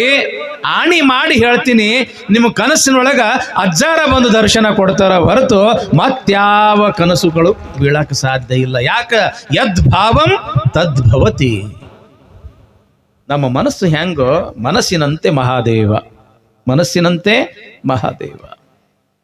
ಆಯ್ತು ಅಂತ ತಿಳ್ಕೊಂಡು ಎಲ್ಲ ಗೆಳತಿಯರು ಪ್ರಸಾದ ಎಲ್ಲ ಸ್ವೀಕಾರ ಮಾಡಿ, ಆಯ್ತು ಟೈಮ್ ಭಾಳ ಆತು, ನಡ್ರಿ ಮನೆಗೆ ಹೋಗೋಣ ಅಂತ ತಿಳ್ಕೊಂಡು ಎಲ್ಲರೂ ತಮ್ಮ ಮನೆಗೆ ಬರ್ತಾರ. ಮನೆಗೆ ಬರುದ ತಡ ಮಹಾದೇವಿಯ ತಾಯಿಯಾಗಿರ್ತಕ್ಕಂಥ ಸುಮತಿ, ಹೋಗಿ ಬಂದ್ಯಾ ತಂಗಿ ದೇವಸ್ಥಾನಕ್ಕೆ? ನಮ್ಮ ಹೋಗಿ ಬಂದೆ, ಬಹಳ ಚಲೋ ಆತು. ಒಂದು ಬಹಳ ಸಿಹಿ ಸುದ್ದಿ ಅದ ನಿನಗ, ಸಂತೋಷದ ಸುದ್ದಿ ಅದ ನಿನಗ. ಏನವ ಅಂಥದ್ದೇನು ಸಂತೋಷದ ಸುದ್ದಿ? ಏನೂ ಇಲ್ಲ. ನಿಮ್ಮಪ್ಪ ನಿಮ್ಮ ತಂದೆ ಈ ಭಾಗದೊಳಗ ವ್ಯಾಪಾರಕ್ಕಂತೂ ಹೋಗಿದ್ರು. ಅಲ್ಲಿ ಒಂದು ಬಹಳ ದೊಡ್ಡ ಮನೆತನ. ಆ ಮನೆತನದಲ್ಲಿ ಒಬ್ಬ ಏಕೈಕ ಮಗ, ಬಹಳ ಸುಂದರ, ಸ್ಫುರದ್ರೂಪಿ, ಅಷ್ಟೇ ಗುಣವಂತ, ಶ್ರೀಮಂತ. ಬಹಳ ಚಲೋ ಅದಾನಂತ ಹುಡುಗ, ಅದಕ್ಕ ಅವನಿಗೆ ಕೊಟ್ಟು ನಿನ್ನ ಮದುವೆ ಮಾಡ್ಬೇಕಂತ ಮಾಡ್ಯಾರ. ಅವನಿಗೆ ಕೊಟ್ಟು ನಿನ್ನ ಮದುವೆ ಮಾಡ್ಬೇಕಂತ ಮಾಡ್ಯಾರ ತಂಗಿ. ಅದಕ್ಕ ನೀ ಈ ಮದುವೆಗೆ ಒಪ್ಕೋಬೇಕು ನೋಡು. ಯಾವಾಗ ತಾಯಿ ಹಿಂಗಂದಳು, ಏನವ ನನಗೆ ಮತ್ತೊಂದು ಮದುವೆ, ನನಗೆ ಮತ್ತೊಂದು ಮದುವೆ. ಅವಾಗ ತಾಯಿ ಅಂತಾಳ, ಅಲ್ಲ ಮಹಾದೇವಿ, ನನಗೆ ಮತ್ತೊಂದು ಮದುವೆ ಅಂತ ಹೇಳ ಅಂತೀಯಲ್ಲ, ನಿನ್ನ ಮದುವೆ ಯಾವಾಗ ಆಗ್ಯದ? ನಮಗ ಗೊತ್ತಾಗ್ಲಾರ್ದಂಗ ಮದುವೆ ಗಿದ್ವಿ ಏನು ಮಾಡ್ಕೊಂಡು ಏನು ಮತ್ ಭಯ ಇರ್ತದಲ್ರಿ ತಂದೆ ತಾಯಿಗೆ. ಯಾವ ಭಯ ಇರ್ತದ, ಯಾವ ಚಿಂತೆ ಇರ್ತದ? ಮನ್ಯಾಗ ವಯಸ್ಸಿಗೆ ಬಂದ ಮಗಳಿದ್ಳು ಅಂತಂದ್ರ ತಂದೆ ತಾಯಿಗೆ ನಿದ್ದೆ ಬರುವುದಿಲ್ಲ. ಯಾಕ? ಮಗಳು ವಯಸ್ಸಿಗೆ ಬಂದಾಳ. ಮದುವೆ ಮಾಡಬೇಕು, ವರನ್ನು ನೋಡಬೇಕು, ಎಂಥ ವರನ್ನು ನೋಡಬೇಕು, ಇದೇ ತಲೆಯಾಗ ಹಂಗ ಸುಳಿತಾ ಇರ್ತದ. ಹಿಂಗಾಗಿ ಮನ್ಯಾಗ ವಯಸ್ಸಿಗೆ ಬಂದ ಮಗಳಿದ್ರ ತಂದೆ ತಾಯಿಗೆ ನಿದ್ದೆ ಬರೋದಿಲ್ಲ, ಚಿಂತೆ ಇರ್ತದ. ಹಂಗ ಇಲ್ಲಿ ತಾಯಿ ಅಂತಾಳ, ಅಲ್ಲವಾ ಇನ್ನೊಂದು ಮದುವೆ ಅಂತ ಹೇಳಿ ಕೇಳಕತ್ತೀಯಲ್ಲ, ನೀ ಮದುವೆ ಯಾವಾಗ ಮಾಡ್ಕೊಂಡಿ? ಅವಾಗ ಮಹಾದೇವಿ ಅಂತಾಳ, ಅವ್ವ ನಾ ಬಹಳ ಸಣ್ಣವಳಿದ್ದೆ, ಅವಾಗ ನನಗೆ ಇನ್ನೂ 8 ವರ್ಷ ಇತ್ತು. ಅವಾಗ ನೀವು ಮತ್ತು ಅಪ್ಪಾಜಿ ಏನ್ ಮಾಡಿದ್ರಿ? ನನಗ ಕೈ ಹಿಡಿದು ಕರ್ಕೊಂಡು ಗುರುವಿನ ಮಠಕ್ಕೆ ಕರ್ಕೊಂಡು ಹೋದ್ರಿ. ಅಲ್ಲಿ ಇರ್ತಕ್ಕಂಥ ಗುರುಲಿಂಗ ದೇವರು ಎಂಬತಕ್ಕಂಥ ನನ್ನ ಗುರುಗಳು ನನಗ ದೀಕ್ಷೆಯನ್ನ ಮಾಡಿದ್ರು. ದೀಕ್ಷೆಯನ್ನ ಮಾಡಿ ಅಂಗೈ ಒಳಗ ಲಿಂಗವನ್ನ ಕೊಟ್ಟು ನನಗೆ ಹೇಳಿದ್ರು, ಮಹಾದೇವಿ, ಈ ದೀಕ್ಷೆ ಎಂಬತಕ್ಕಂಥದ್ದು ಸಾಮಾನ್ಯ ಅಲ್ಲ, ಇದು ಮದುವೆ. ಯಾರ ಜೊತೆಗೆ ಮದುವೆ ಅಂತಂದ್ರೆ, ನಾನಿನ್ನ ಅಂಗೈ ಒಳಗೆ ಏನು ಕೊಟ್ಟಿನೆಲ್ಲ ಲಿಂಗ, ಈ ಇಷ್ಟಲಿಂಗದ ಜೊತೆಗೆ ನಿನ್ನ ಮದುವೆ. ಕೈಯಾಗ ಕೊಟ್ಟಿರ್ತಕ್ಕಂಥ ಈ ಇಷ್ಟಲಿಂಗ ಸಾಮಾನ್ಯ ಅಲ್ಲ. ಈ ಇಷ್ಟಲಿಂಗ ನಿನಗೆ ಗಂಡ. ಆ ಇಷ್ಟಲಿಂಗವೇ ನಿನಗೆ ಗಂಡ ಆದ, ನೀನೇ ಆ ಇಷ್ಟಲಿಂಗಕ್ಕೆ ಹೆಂಡತಿಯಾದಿ. ಈ ಇಷ್ಟಲಿಂಗ ಅಂತಂದ್ರೆ ಸಾಮಾನ್ಯ ತಿಳ್ಕೊಂಡು ಏನು? ಶ್ರೀಶೈಲ ಮಲ್ಲಿಕಾರ್ಜುನನೇ ಈ ಇಷ್ಟಲಿಂಗ. ಅದಕ್ಕ ಇಂದು ನಿನ್ನ ಮದುವೆ ಆತು. ಯಾರ ಜೊತೆಗೆ? ಈ ಇಷ್ಟಲಿಂಗದ ಮುಖಾಂತರ ಶ್ರೀಶೈಲ ಮಲ್ಲಿಕಾರ್ಜುನನ ಜೊತೆಗೆ ನಿನ್ನ ಮದುವೆ ಆತು ಅಂತ ತಿಳ್ಕೊಂಡು ಗುರುಗಳು ಹೇಳಿಲ್ಲೇನು ಅಮ್ಮ? ಅವಾಗ ಸಮಾಧಾನ ಆತು ತಾಯಿಗೆ. ಓಹೋ, ಲಿಂಗ ದೀಕ್ಷೆಯನ್ನೇ ಮದುವೆ ಅಂತ ತಿಳ್ಕೊಂಡಾಳ. ಗುರು ಕೊಟ್ಟಿರ್ತಕ್ಕಂಥ ಲಿಂಗವನ್ನೇ ಗಂಡ ಅಂತ ತಿಳ್ಕೊಂಡಾಳ. ಯಾಕ? ನಮ್ಮ ಧರ್ಮ ಏನು ಹೇಳ್ತದ ಅಂತಂದ್ರ, ಶರಣ ಸತಿ ಲಿಂಗಪತಿ. ನೀ ಗಂಡ ಆಗಿರು, ಹೆಣ್ಣ ಆಗಿರು, ನಿನಗೊಬ್ಬ ಗಂಡ. ಯಾರು? ನಿನ್ನ ಎದೆಯ ಮೇಲಿರ್ತಕ್ಕಂಥ ಲಿಂಗವೇ ನಿನಗ ಗಂಡ. ಶರಣ ಆಗಿರ್ತಕ್ಕಂಥ ನೀನು ಸತಿಯಾಗ್ತಿ. ಎದಿ ಮೇಲೆ ಧರಿಸಿಕೊಂಡಿರ್ತಕ್ಕಂಥ ಲಿಂಗವೇ ನಿನಗ ಪತಿ ಆಗ್ತಾನ. ಅದಕ್ಕೆ ಶರಣ ಸತಿ ಲಿಂಗಪತಿ. ಯಾವಾಗ ಲಿಂಗವೇ ತನ್ನ ಗಂಡ ಅಂತ ತಿಳ್ಕೊಂಡಾಳ, ಅವಾಗ ಸ್ವಲ್ಪ ಸಮಾಧಾನ ಆತು. ಯಾರಿಗೆ? ಸುಮತಿಗೆ. ಮಗಳೇ ಮಹಾದೇವಿ, ಅದೊಂದು ಆಧ್ಯಾತ್ಮಿಕದ ಮದುವೆಯವ್ವ. ಅಂಗದ ಮೇಲೆ ಧರಿಸಿಕೊಂಡಿರ್ತಕ್ಕಂಥ ಲಿಂಗ ಅವ ಆಧ್ಯಾತ್ಮಿಕದ ಗಂಡ. ಆದರೆ ಈ ಲೌಕಿಕ ದೃಷ್ಟಿಗೆ ಒಬ್ಬ ಗಂಡ ಬೇಕಲ್ಲವ.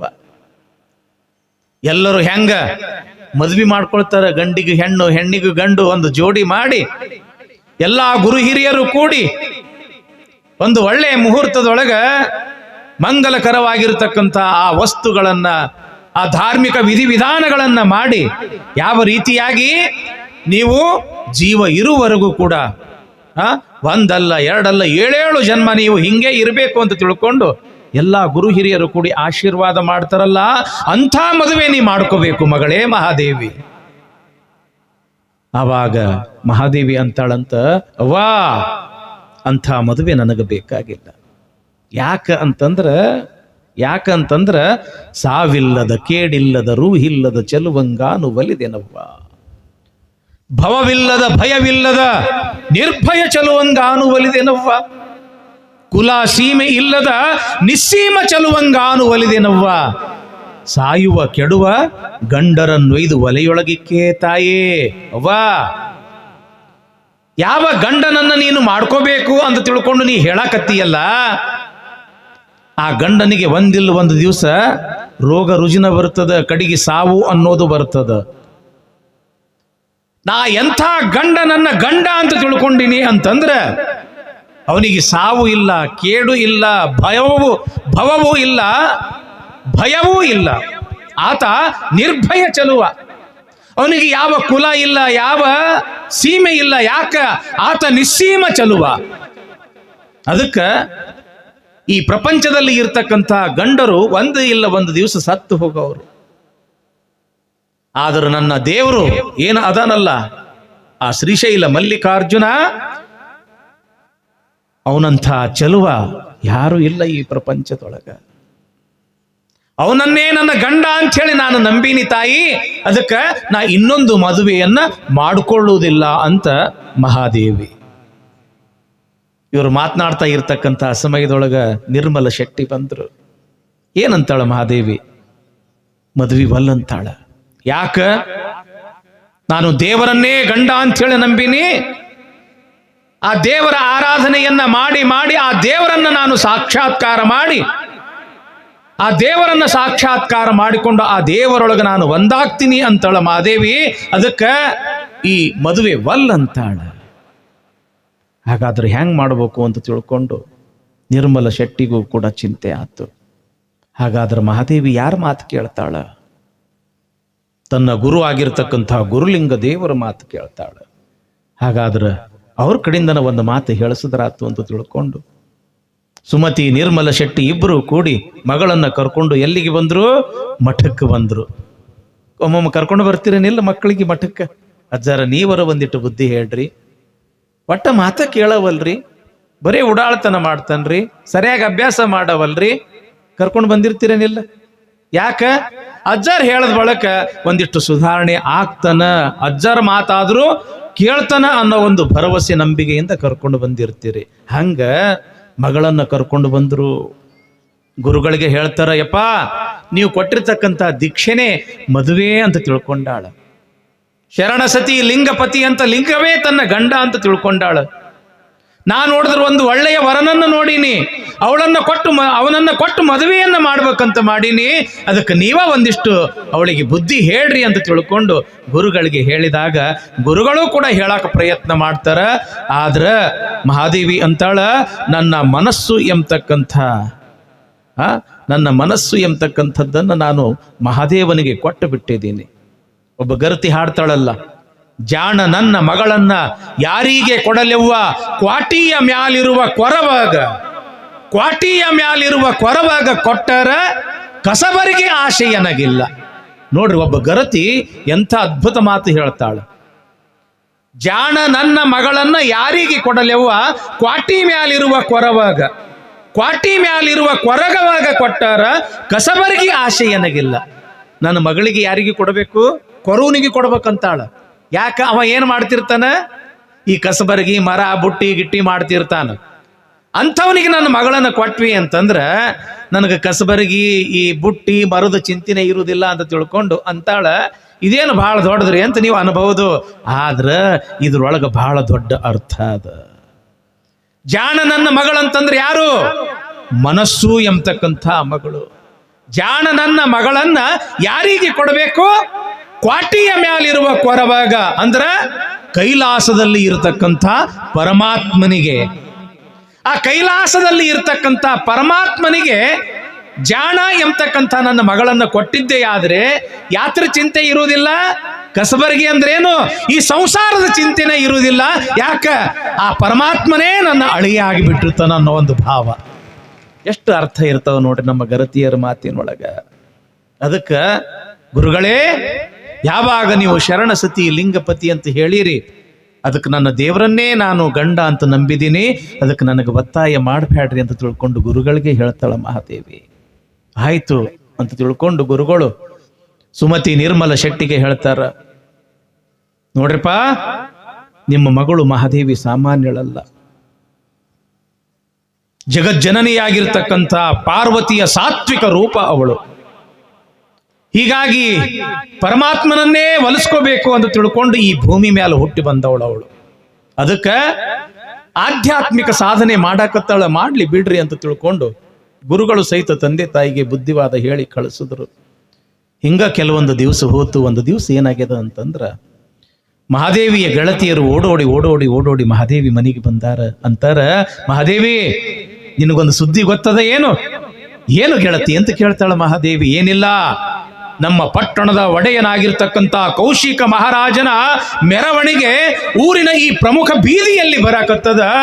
ನೋಡಾಕ ಮ್ಯಾಲ ಅಟ್ಟದ ಮ್ಯಾಲ ಹೋಗಿ ನಿಂತು ನೋಡುನು ಅಂತ ತಿಳ್ಕೊಂಡು ಮಹಾದೇವಿಗೆ ಹೇಳ್ತಾರೆ. ಆದ್ರೆ ಮಹಾದೇವಿಗೆ ಯಾವುದೇ ಇಂಥ ವೈಭವ ಅಂಥದ್ದು ಇಂಥದ್ದು ಹಿಡಿಸ್ತಾ ಇರಲಿಲ್ಲ. ಯಾವಾಗಲೂ ಕೂಡ ಗುರು ಲಿಂಗ ಜಂಗಮ ಸೇವೆಯೊಳಗ ತನ್ನನ್ನು ತಾನು ಮೈ ಮರಿತಕ್ಕಂಥವಳು ಮಹಾದೇವಿ. ಆದರೂ ಕೂಡ ಗೆಳತಿಯರ ಒತ್ತಾಯಕ್ಕಾಗಿ ಮಾಡಿ ಮೇಲೆ ಏರಿ ನಿಂತಾಳ. ಆ ಪಟ್ಟಣದ ರಾಜನಾಗಿರ್ತಕ್ಕಂಥ ಕೌಶಿಕ ಮಹಾರಾಜನ ಉತ್ಸವ ಬರಾಕತ್ತದ. ಏನು ನೋಡ್ಬೇಕು? ಆ ದಿವಸ ಉಡುತಡಿ ಪಟ್ಟಣ ಎಲ್ಲ ಸಿಂಗಾರ ಆಗ್ಯದ. ಹೆಂಗ ಇಲ್ಲಿ ಬಸವಣ್ಣನ ಒಂದು ಕಂಚಿನ ಮೂರ್ತಿ ಅನಾವರಣ ಮಾಡಬೇಕು ಅನ್ನೋ ದೃಷ್ಟಿಯಿಂದ ಇಡೀ ಊರನ್ನ ಹೆಂಗ ಸಿಂಗಾರ ಮಾಡಿರಿ, ಈ ರಾಜ ಬೀದಿಯನ್ನ ಹೆಂಗ ಸಿಂಗಾರ ಮಾಡಿರಿ. ಏನು ತಳಿರು ತೋರಣ, ಆ ವಿದ್ಯುತ್, ಆ ಲೈಟ್ಗಳು, ಆ ಪೆಂಡಾಲ, ಅಲ್ಲಿ ಎಷ್ಟು ಅದ್ಭುತವಾಗಿ ಸಿಂಗಾರ ಮಾಡಿದಿರಿ. ನಿಜವಾಗ್ಲೂ ಕೂಡ ನೋಡಾಕ ಎರಡು ಕಣ್ಣು ಸಾಲವಲ್ದು.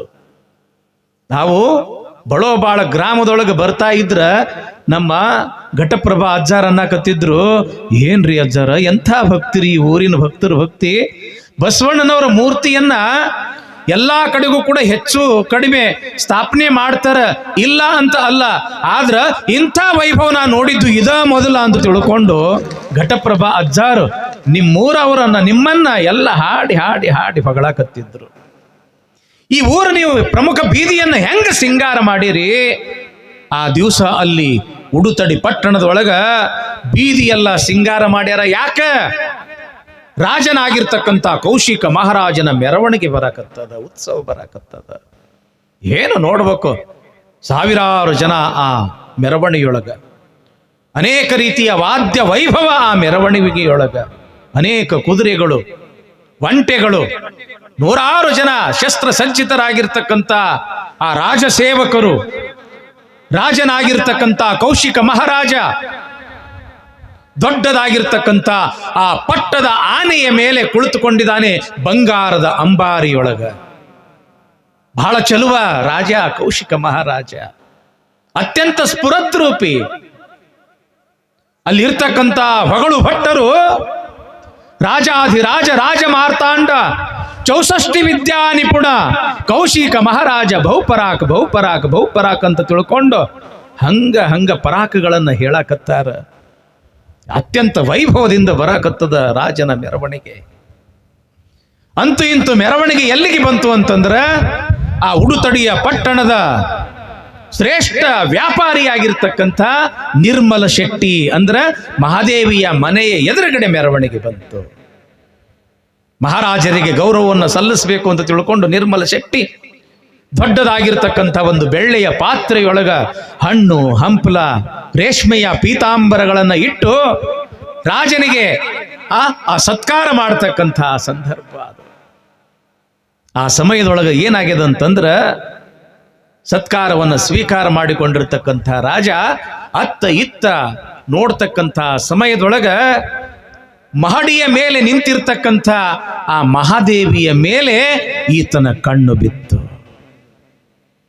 ಯಾವಾಗ ಮಹಾದೇವಿಯನ್ನ ನೋಡ್ದ ರಾಜ ಕೌಶಿಕ ಮನಸ್ಸಿನೊಳಗ ಅಂತನ್ನ, ಅಬ್ಬಬ್ಬಾ ಇವಳೆಂಥ ಚಲುವಿ, ಎಂಥ ರೂಪವತಿ, ಎಂಥ ಸ್ಫುರದ್ರೂಪಿ ಇವಳು. ಒಂದಲ್ಲ ಎರಡಲ್ಲ ಅನೇಕ ದೇಶಗಳನ್ನ ನಾನು ತಿರುಗಾಡಿ ಬಂದಿದ್ದೀನಿ. ಒಬ್ರಲ್ಲ ಇಬ್ರಲ್ಲ ನೂರಾರು ರಾಜಕುಮಾರಿಗಳನ್ನ ನಾನು ನೋಡಿದ್ದೀನಿ. ಆದ್ರೆ ಇಂಥ ಚೆಲುವಿನ ಮಾತ್ರ ನಾನು ಎಲ್ಲಿಯೂ ಕೂಡ ನಾನು ನೋಡೇ ಇಲ್ಲ. ಇಂಥ ಚೆಲುವಿ ಸಿಕ್ಕಾಗ ನಾನು ಮದುವೆ ಮಾಡ್ಕೋಬೇಕು ಅಂತ ಮನಸ್ಸಿನೊಳಗ ನಿರ್ಧಾರ ಮಾಡಿದ್ದೀನಿ. ನನ್ನ ಊರೊಳಗ ಇಂಥ ಚೆಲುವಿ ಅದಳ ಅಂದ ಬಳಕ ಬಿಡಬಾರ್ದು, ಇವಳನ್ನೇ ಮದುವೆ ಮಾಡ್ಕೋಬೇಕು ಅಂತ ತಿಳ್ಕೊಂಡು ರಾಜ ಮನಸ್ಸಿನೊಳಗ ನಿರ್ಧಾರ ಮಾಡೇ ಬಿಟ್ಟ. ಅನೇಕ ಜನ ವ್ಯಾಪಾರಿಗಳು, ಅಧಿಕಾರಿಗಳು ಸತ್ಕಾರ ಮಾಡಕತ್ತಾರ, ಬಹುಪರಾಕ ಹೇಳಕತ್ತಾರ. ಯಾವ ಕಡೆಗೂ ಕೂಡ ರಾಜನ ಲಕ್ಷ್ಯ ಇಲ್ಲ. ಯಾಕ? ಮಹಾದೇವಿಯ ರೂಪ ಮನಸ್ಸಿನೊಳಗ ನಾಟಿ ಬಿಟ್ಟಾದ. ಏನು ರೂಪ, ಏನು ಲಾವಣ್ಯ, ಅವಳನ್ನೇ ಮಾಡ್ಕೋಬೇಕನ್ನೋದು ಒಂದು ತಲೆಯೊಳಗೆ ಭ್ರಮೆ ಭ್ರಮೆ ಭ್ರಮೆ ಹುಟ್ಟಂಗೆ ಹುಟ್ಟು ಬಿಡ್ತು. ಅಂತೂ ಇಂತೂ ಮೆರವಣಿಗೆ ರಾಜನ ಅಂತಃಪುರಕ್ಕೆ ಬಂತು, ಅರಮನೆಗೆ ಬಂತು. ಅಂತಃಪುರಕ್ಕೆ ಬರುವುದೇ ತಡ, ರಾಜನಾಗಿರ್ತಕ್ಕಂಥ ಕೌಶಿಕ ಪ್ರಧಾನಮಂತ್ರಿಯನ್ನ ಹೇಳಿ ಕಳಿಸಿದ. ಓಡೋಡಿ ಬಂದ ಪ್ರಧಾನಮಂತ್ರಿಯಾಗಿರ್ತಕ್ಕಂಥ ವಸಂತಕ. ವಸಂತಕ ಕೈ ಜೋಡಿಸಿ ಅಂತಾನ, ಏನ್ರಿ ಮಹಾರಾಜರೇ ಬರಾಕ ಹೇಳಿರಿ ಅಂತ. ಏನ್ರಿಪ್ಪ ಅಪ್ಪಣೆ? ಹೇ ವಸಂತಕ, ನೀನು ನನ್ನ ಕೈ ಕೆಳಗಿನ ಅಧಿಕಾರಿ, ಪ್ರಧಾನಮಂತ್ರಿ, ನಾನು ಮಹಾರಾಜ. ಹೀಗಿದ್ದಾಗ್ಯೂ ಕೂಡ ನಾನು ನಿನಗೆ ಪ್ರಾಣ ಸ್ನೇಹಿತ ಅಂತ ತಿಳ್ಕೊಂಡಿದ್ದೀನಿ. ಹೇ ಗೆಳೆಯ, ನಂದೊಂದು ಕೆಲಸ ಮಾಡ್ತೀಯೇನೋ? ಪ್ರಭುಗಳೇ, ನನ್ನ ಪ್ರಾಣವನ್ನ ಕೊಟ್ಟಾದ್ರೂ ಕೂಡ ನಿಮ್ಮ ಅಪ್ಪಣೆಯನ್ನ ಪಾಲಿಸ್ತೀನಿ. ಏನ್ ಹೇಳ್ರಿ? ಏನಿಲ್ಲ, ಅಂಥದ್ದೇನಿಲ್ಲ. ಇವತ್ತು ಈ ಉಡುತಡಿಯ ಪಟ್ಟಣದಲ್ಲಿ ನಮ್ಮ ಉತ್ಸವವನ್ನು ಬರ್ತಕ್ಕಂಥ ಸಮಯದೊಳಗ ಶ್ರೇಷ್ಠ ವ್ಯಾಪಾರಿಯಾಗಿರ್ತಕ್ಕಂಥ ನಿರ್ಮಲ ಶೆಟ್ಟಿಯ ಮನೆಯ ಮಹಡಿಯ ಮೇಲೆ 4 ಸುಂದರಿಯರ ಮಧ್ಯದಲ್ಲಿ ಬಿಳಿಯ ವಸ್ತ್ರಗಳನ್ನು ತೊಟ್ಟಿಕೊಂಡಿರ್ತಕ್ಕಂಥ ಒಬ್ಬ ಚಲುವಿ ನಿಂತಿದ್ದಳು. ಆ ಚಲುವಿ ಯಾರು ಅನ್ನೋದು ಗೊತ್ತೈತೇನೋ ಗೆಳೆಯ? ಆವಾಗ ನಗನಗ್ತಾ ಹೇಳ್ತಾನೆ ಪ್ರಧಾನಮಂತ್ರಿ ವಸಂತಕ, ಗೊತ್ತು ಮಹಾರಾಜರೇ, ಅವಳು ಬೇರೆ ಯಾರೂ ಅಲ್ಲ, ಆ ಶ್ರೇಷ್ಠ ವ್ಯಾಪಾರಿಯಾಗಿರ್ತಕ್ಕಂಥ ನಿರ್ಮಲ ಶೆಟ್ಟಿಯ ಮಗಳು ಮಹಾದೇವಿ. ಓಹೋ, ಅವಳ ಹೆಸರು ಮಹಾದೇವಿ ಏನು? ಹೆಸರಿಗೆ ತಕ್ಕ ರೂಪಲಾವಣ್ಯ, ಹೆಸರಿಗೆ ತಕ್ಕ ರೂಪಲಾವಣ್ಯ. ಹೇ ಗೆಳೆಯ, ನಾ ಅವಳನ್ನು ಮಾಡ್ಕೋಬೇಕು, ನನ್ನ ಮದುವೆ ಅವಳ ಜೊತೆ ಆಗ್ಬೇಕು. ಈಗಿಂದೀಗಲೇ ಈ ಸಂಬಂಧವನ್ನ ಕೂಡಿಸ್ತಕ್ಕಂಥ ಒಂದು ಪ್ರಯತ್ನ ನೀನು ಮಾಡು. ಈಗಿಂದೀಗಲೇ ಆ ನಿರ್ಮಲ ಶೆಟ್ಟಿಯ ಮನೆಗೆ ಹೋಗಿ ನಮ್ಮಿಬ್ಬರ ಮದುವೆಯ ಮಾತುಗಳನ್ನ ಆಡಿ ಬಾ ಅಂತ ತಿಳ್ಕೊಂಡು ಪ್ರಧಾನಿಗೆ ಹೇಳಿದ್ದೆ ತಡ. ಪ್ರಧಾನಿ ಹಿರಿ ಹಿಗ್ದ. ಯಾಕ? ಮದುವೆ ಅಂತ ಮದುವೆ ಅಂದ್ರ 3 ಮಾರು ಜಿಗಿತಾ ಇರ್ತಕ್ಕಂಥ ರಾಜ ಇವತ್ತು ತಾನೇ ಒಂದು ಕನ್ಯೆಯನ್ನ ನೋಡಿ ಮದುವೆ ಮಾಡ್ಕೋಬೇಕು ಅಂತ ನಿಶ್ಚಯ ಮಾಡ್ಯಾನಂದ ಬಳಕ ಬಹಳ ಚಲೋ ಆತು ಅಂತ ತಿಳ್ಕೊಂಡು ಹಿರಿ ಹಿಗ್ಗಿ 4 ಜನ ದಾಸಿಯರನ್ನ, ಸೇವಕರನ್ನ ಕರೆದು ಅವರ ಕೈಯಲ್ಲಿ ಬಂಗಾರ ಬೆಳ್ಳಿಯ ತಟ್ಟೆಗಳನ್ನು ಇಟ್ಟು ಅದರಲ್ಲಿ ಮುತ್ತು ರತ್ನ ವಜ್ರ ವೈಡೂರ್ಯ, ಹಣ್ಣು ಹಂಪಲ, ಅರಿಶಿಣ ಕುಂಕುಮ ಮತ್ತು ರೇಷ್ಮೆಯ ವಸ್ತ್ರಗಳನ್ನ ಇಟ್ಟುಕೊಂಡು ನಿರ್ಮಲ ಶೆಟ್ಟಿಯ ಮನೆಯ ಕಡೆಗೆ ಹೊರಟೇ ಬಿಟ್ರು ಪ್ರಧಾನಮಂತ್ರಿಗಳು. ಯಾವಾಗ ತನ್ನ ಮನೆಗೆ ಬಂದಿರತಕ್ಕಂಥ ಪ್ರಧಾನಮಂತ್ರಿಗಳನ್ನು ನೋಡಿ ಒಂದು ಕ್ಷಣ ಗಾಬರಿಯಾದ. ಯಾಕೆ ಬಂದರು ಪ್ರಧಾನಮಂತ್ರಿಗಳು ನನ್ನ ಮನೆಗೆ? ಅವರ ಹಸನ್ಮುಖವನ್ನು ನೋಡಿ ಸಮಾಧಾನ ಆತು. ಬರಬೇಕು ಪ್ರಧಾನಿಗಳು, ಒಳಗಡೆ ಬರಬೇಕು ಅಂತ ತಿಳ್ಕೊಂಡು ಸ್ವಾಗತ ಮಾಡಿ ಒಳಗಡೆ ಕರ್ಕೊಂಡ. ಯಾಕ್ರಿಪ್ಪ ಅಂತ ತಿಳ್ಕೊಂಡು ಕೇಳಿದಾಗ ಪ್ರಧಾನಮಂತ್ರಿಗಳಂತಾರ, ನಿರ್ಮಲ ಶೆಟ್ಟಿ ಯಾವ ಜನ್ಮದೊಳಗೆ ಏನು ಪುಣ್ಯ ಮಾಡಿ ಯಾರಿಗೆ ಗೊತ್ತದಪ್ಪ. ಇವತ್ತು ಬೆಳಿಗ್ಗೆ ಎದ್ದ ತಕ್ಷಣ ಯಾರ ಮುಖ ನೋಡಿಯೋ ಯಾರಿಗೆ ಗೊತ್ತದ. ಯಾಕ ಅಂತಂದ್ರ ಒಂದು ಬಹಳ ಸಂತೋಷದ ಸುದ್ದಿ ಅದ. ನಮ್ಮ ಮಹಾರಾಜರು ಇವತ್ತಿನ ಮೆರವಣಿಗೆ ಸಮಯದೊಳಗ ನಿನ್ನ ಮಗಳಾಗಿರ್ತಕ್ಕಂಥ ಮಹಾದೇವಿಯನ್ನ ನೋಡಿ ಅವಳನ್ನೇ ಮದುವೆ ಮಾಡ್ಕೋಬೇಕು ಅಂತ ನಿರ್ಧಾರ ಮಾಡ್ಯಾರ. ತಗೋ, ಈ ಹಣ್ಣು ಹಂಪಲ, ಅರಿಶಿಣ ಕುಂಕುಮ, ಈ ವಸ್ತ್ರ ಒಡವೆಗಳನ್ನ ತೆಗೆದುಕೊಂಡು ಈ ಸಂಬಂಧವನ್ನ ನೀನು ಒಪ್ಪಿಕೋ ಅಂತ ತಿಳ್ಕೊಂಡು ಆ ತಾಂಬೂಲವನ್ನ ಕೊಡಾಕ ಹೋದಾಗ ನಿರ್ಮಲ ಶೆಟ್ಟಿಗಳಂತಾರೆ, ಪ್ರಧಾನಮಂತ್ರಿಗಳೇ, ಈ ಸಂಬಂಧ ನನಗೆ ಒಪ್ಪಿಗೆ ಇಲ್ಲ ಅಂದ್ರವ್ರು. ರಾಜ ಮಹಾರಾಜರ ಜೊತೆಗೆ ಸಂಬಂಧವನ್ನ ಕೂಡಿಸೋದು ಅಂತಂದ್ರ 7 ಜನ್ಮದ ಪುಣ್ಯ ತಾನಾಗಿಯೇ ಕೂಡಿ ಬಂದದ ಅಂತಂದ್ರ ಇಂಥ ಮನೆಗೆ ಬಂದ ಭಾಗ್ಯಲಕ್ಷ್ಮಿಯನ್ನ ಒದಿಯಕತ್ತಿಯಲ್ಲೋ ನಿರ್ಮಲ ಶೆಟ್ಟಿ. ಯಾಕೆ ವಲ್ಲನ್ನ ಕತ್ತಿಯಪ್ಪ? ಏನು ಕಡಿಮೆ ಅದ ನಮ್ಮ ಮಹಾರಾಜರಲ್ಲಿ ಅಂದಾಗ? ಏನು ಕಡಿಮೆ ಇಲ್ಲ, ಮಹಾರಾಜರು ಒಳ್ಳೆಯವರು, 2 ಮಾತಿಲ್ಲ. ಆದ್ರ ನಾವು ಲಿಂಗವಂತರು, ಲಿಂಗವಂತರ ಜೊತೆಗೆ ಸಂಬಂಧವನ್ನ ಬೆಳೆಸಬೇಕಲ್ಲದೆ ಲಿಂಗವಿಲ್ಲದ ಭವಿಗಳ ಜೊತೆಗೆ ಸಂಬಂಧವನ್ನ ಬೆಳೆಸಲಾಗದು. ಅದಕ್ಕೆ ಈ ಸಂಬಂಧ ನನಗೆ ಒಪ್ಪಿಗೆ ಇಲ್ಲ. ಪ್ರಧಾನಮಂತ್ರಿಗಳ ಮುಖ ಗಂಭೀರ ಆತು. ನೋಡು ನಿರ್ಮಲ ಶೆಟ್ಟಿ, ಸಂಬಂಧ ಕಳಿಸಿದವರು ಯಾರು? ಸ್ವತಃ ರಾಜರು, ರಾಜರು ಅಂತಂದ್ರೆ ಯಾರು?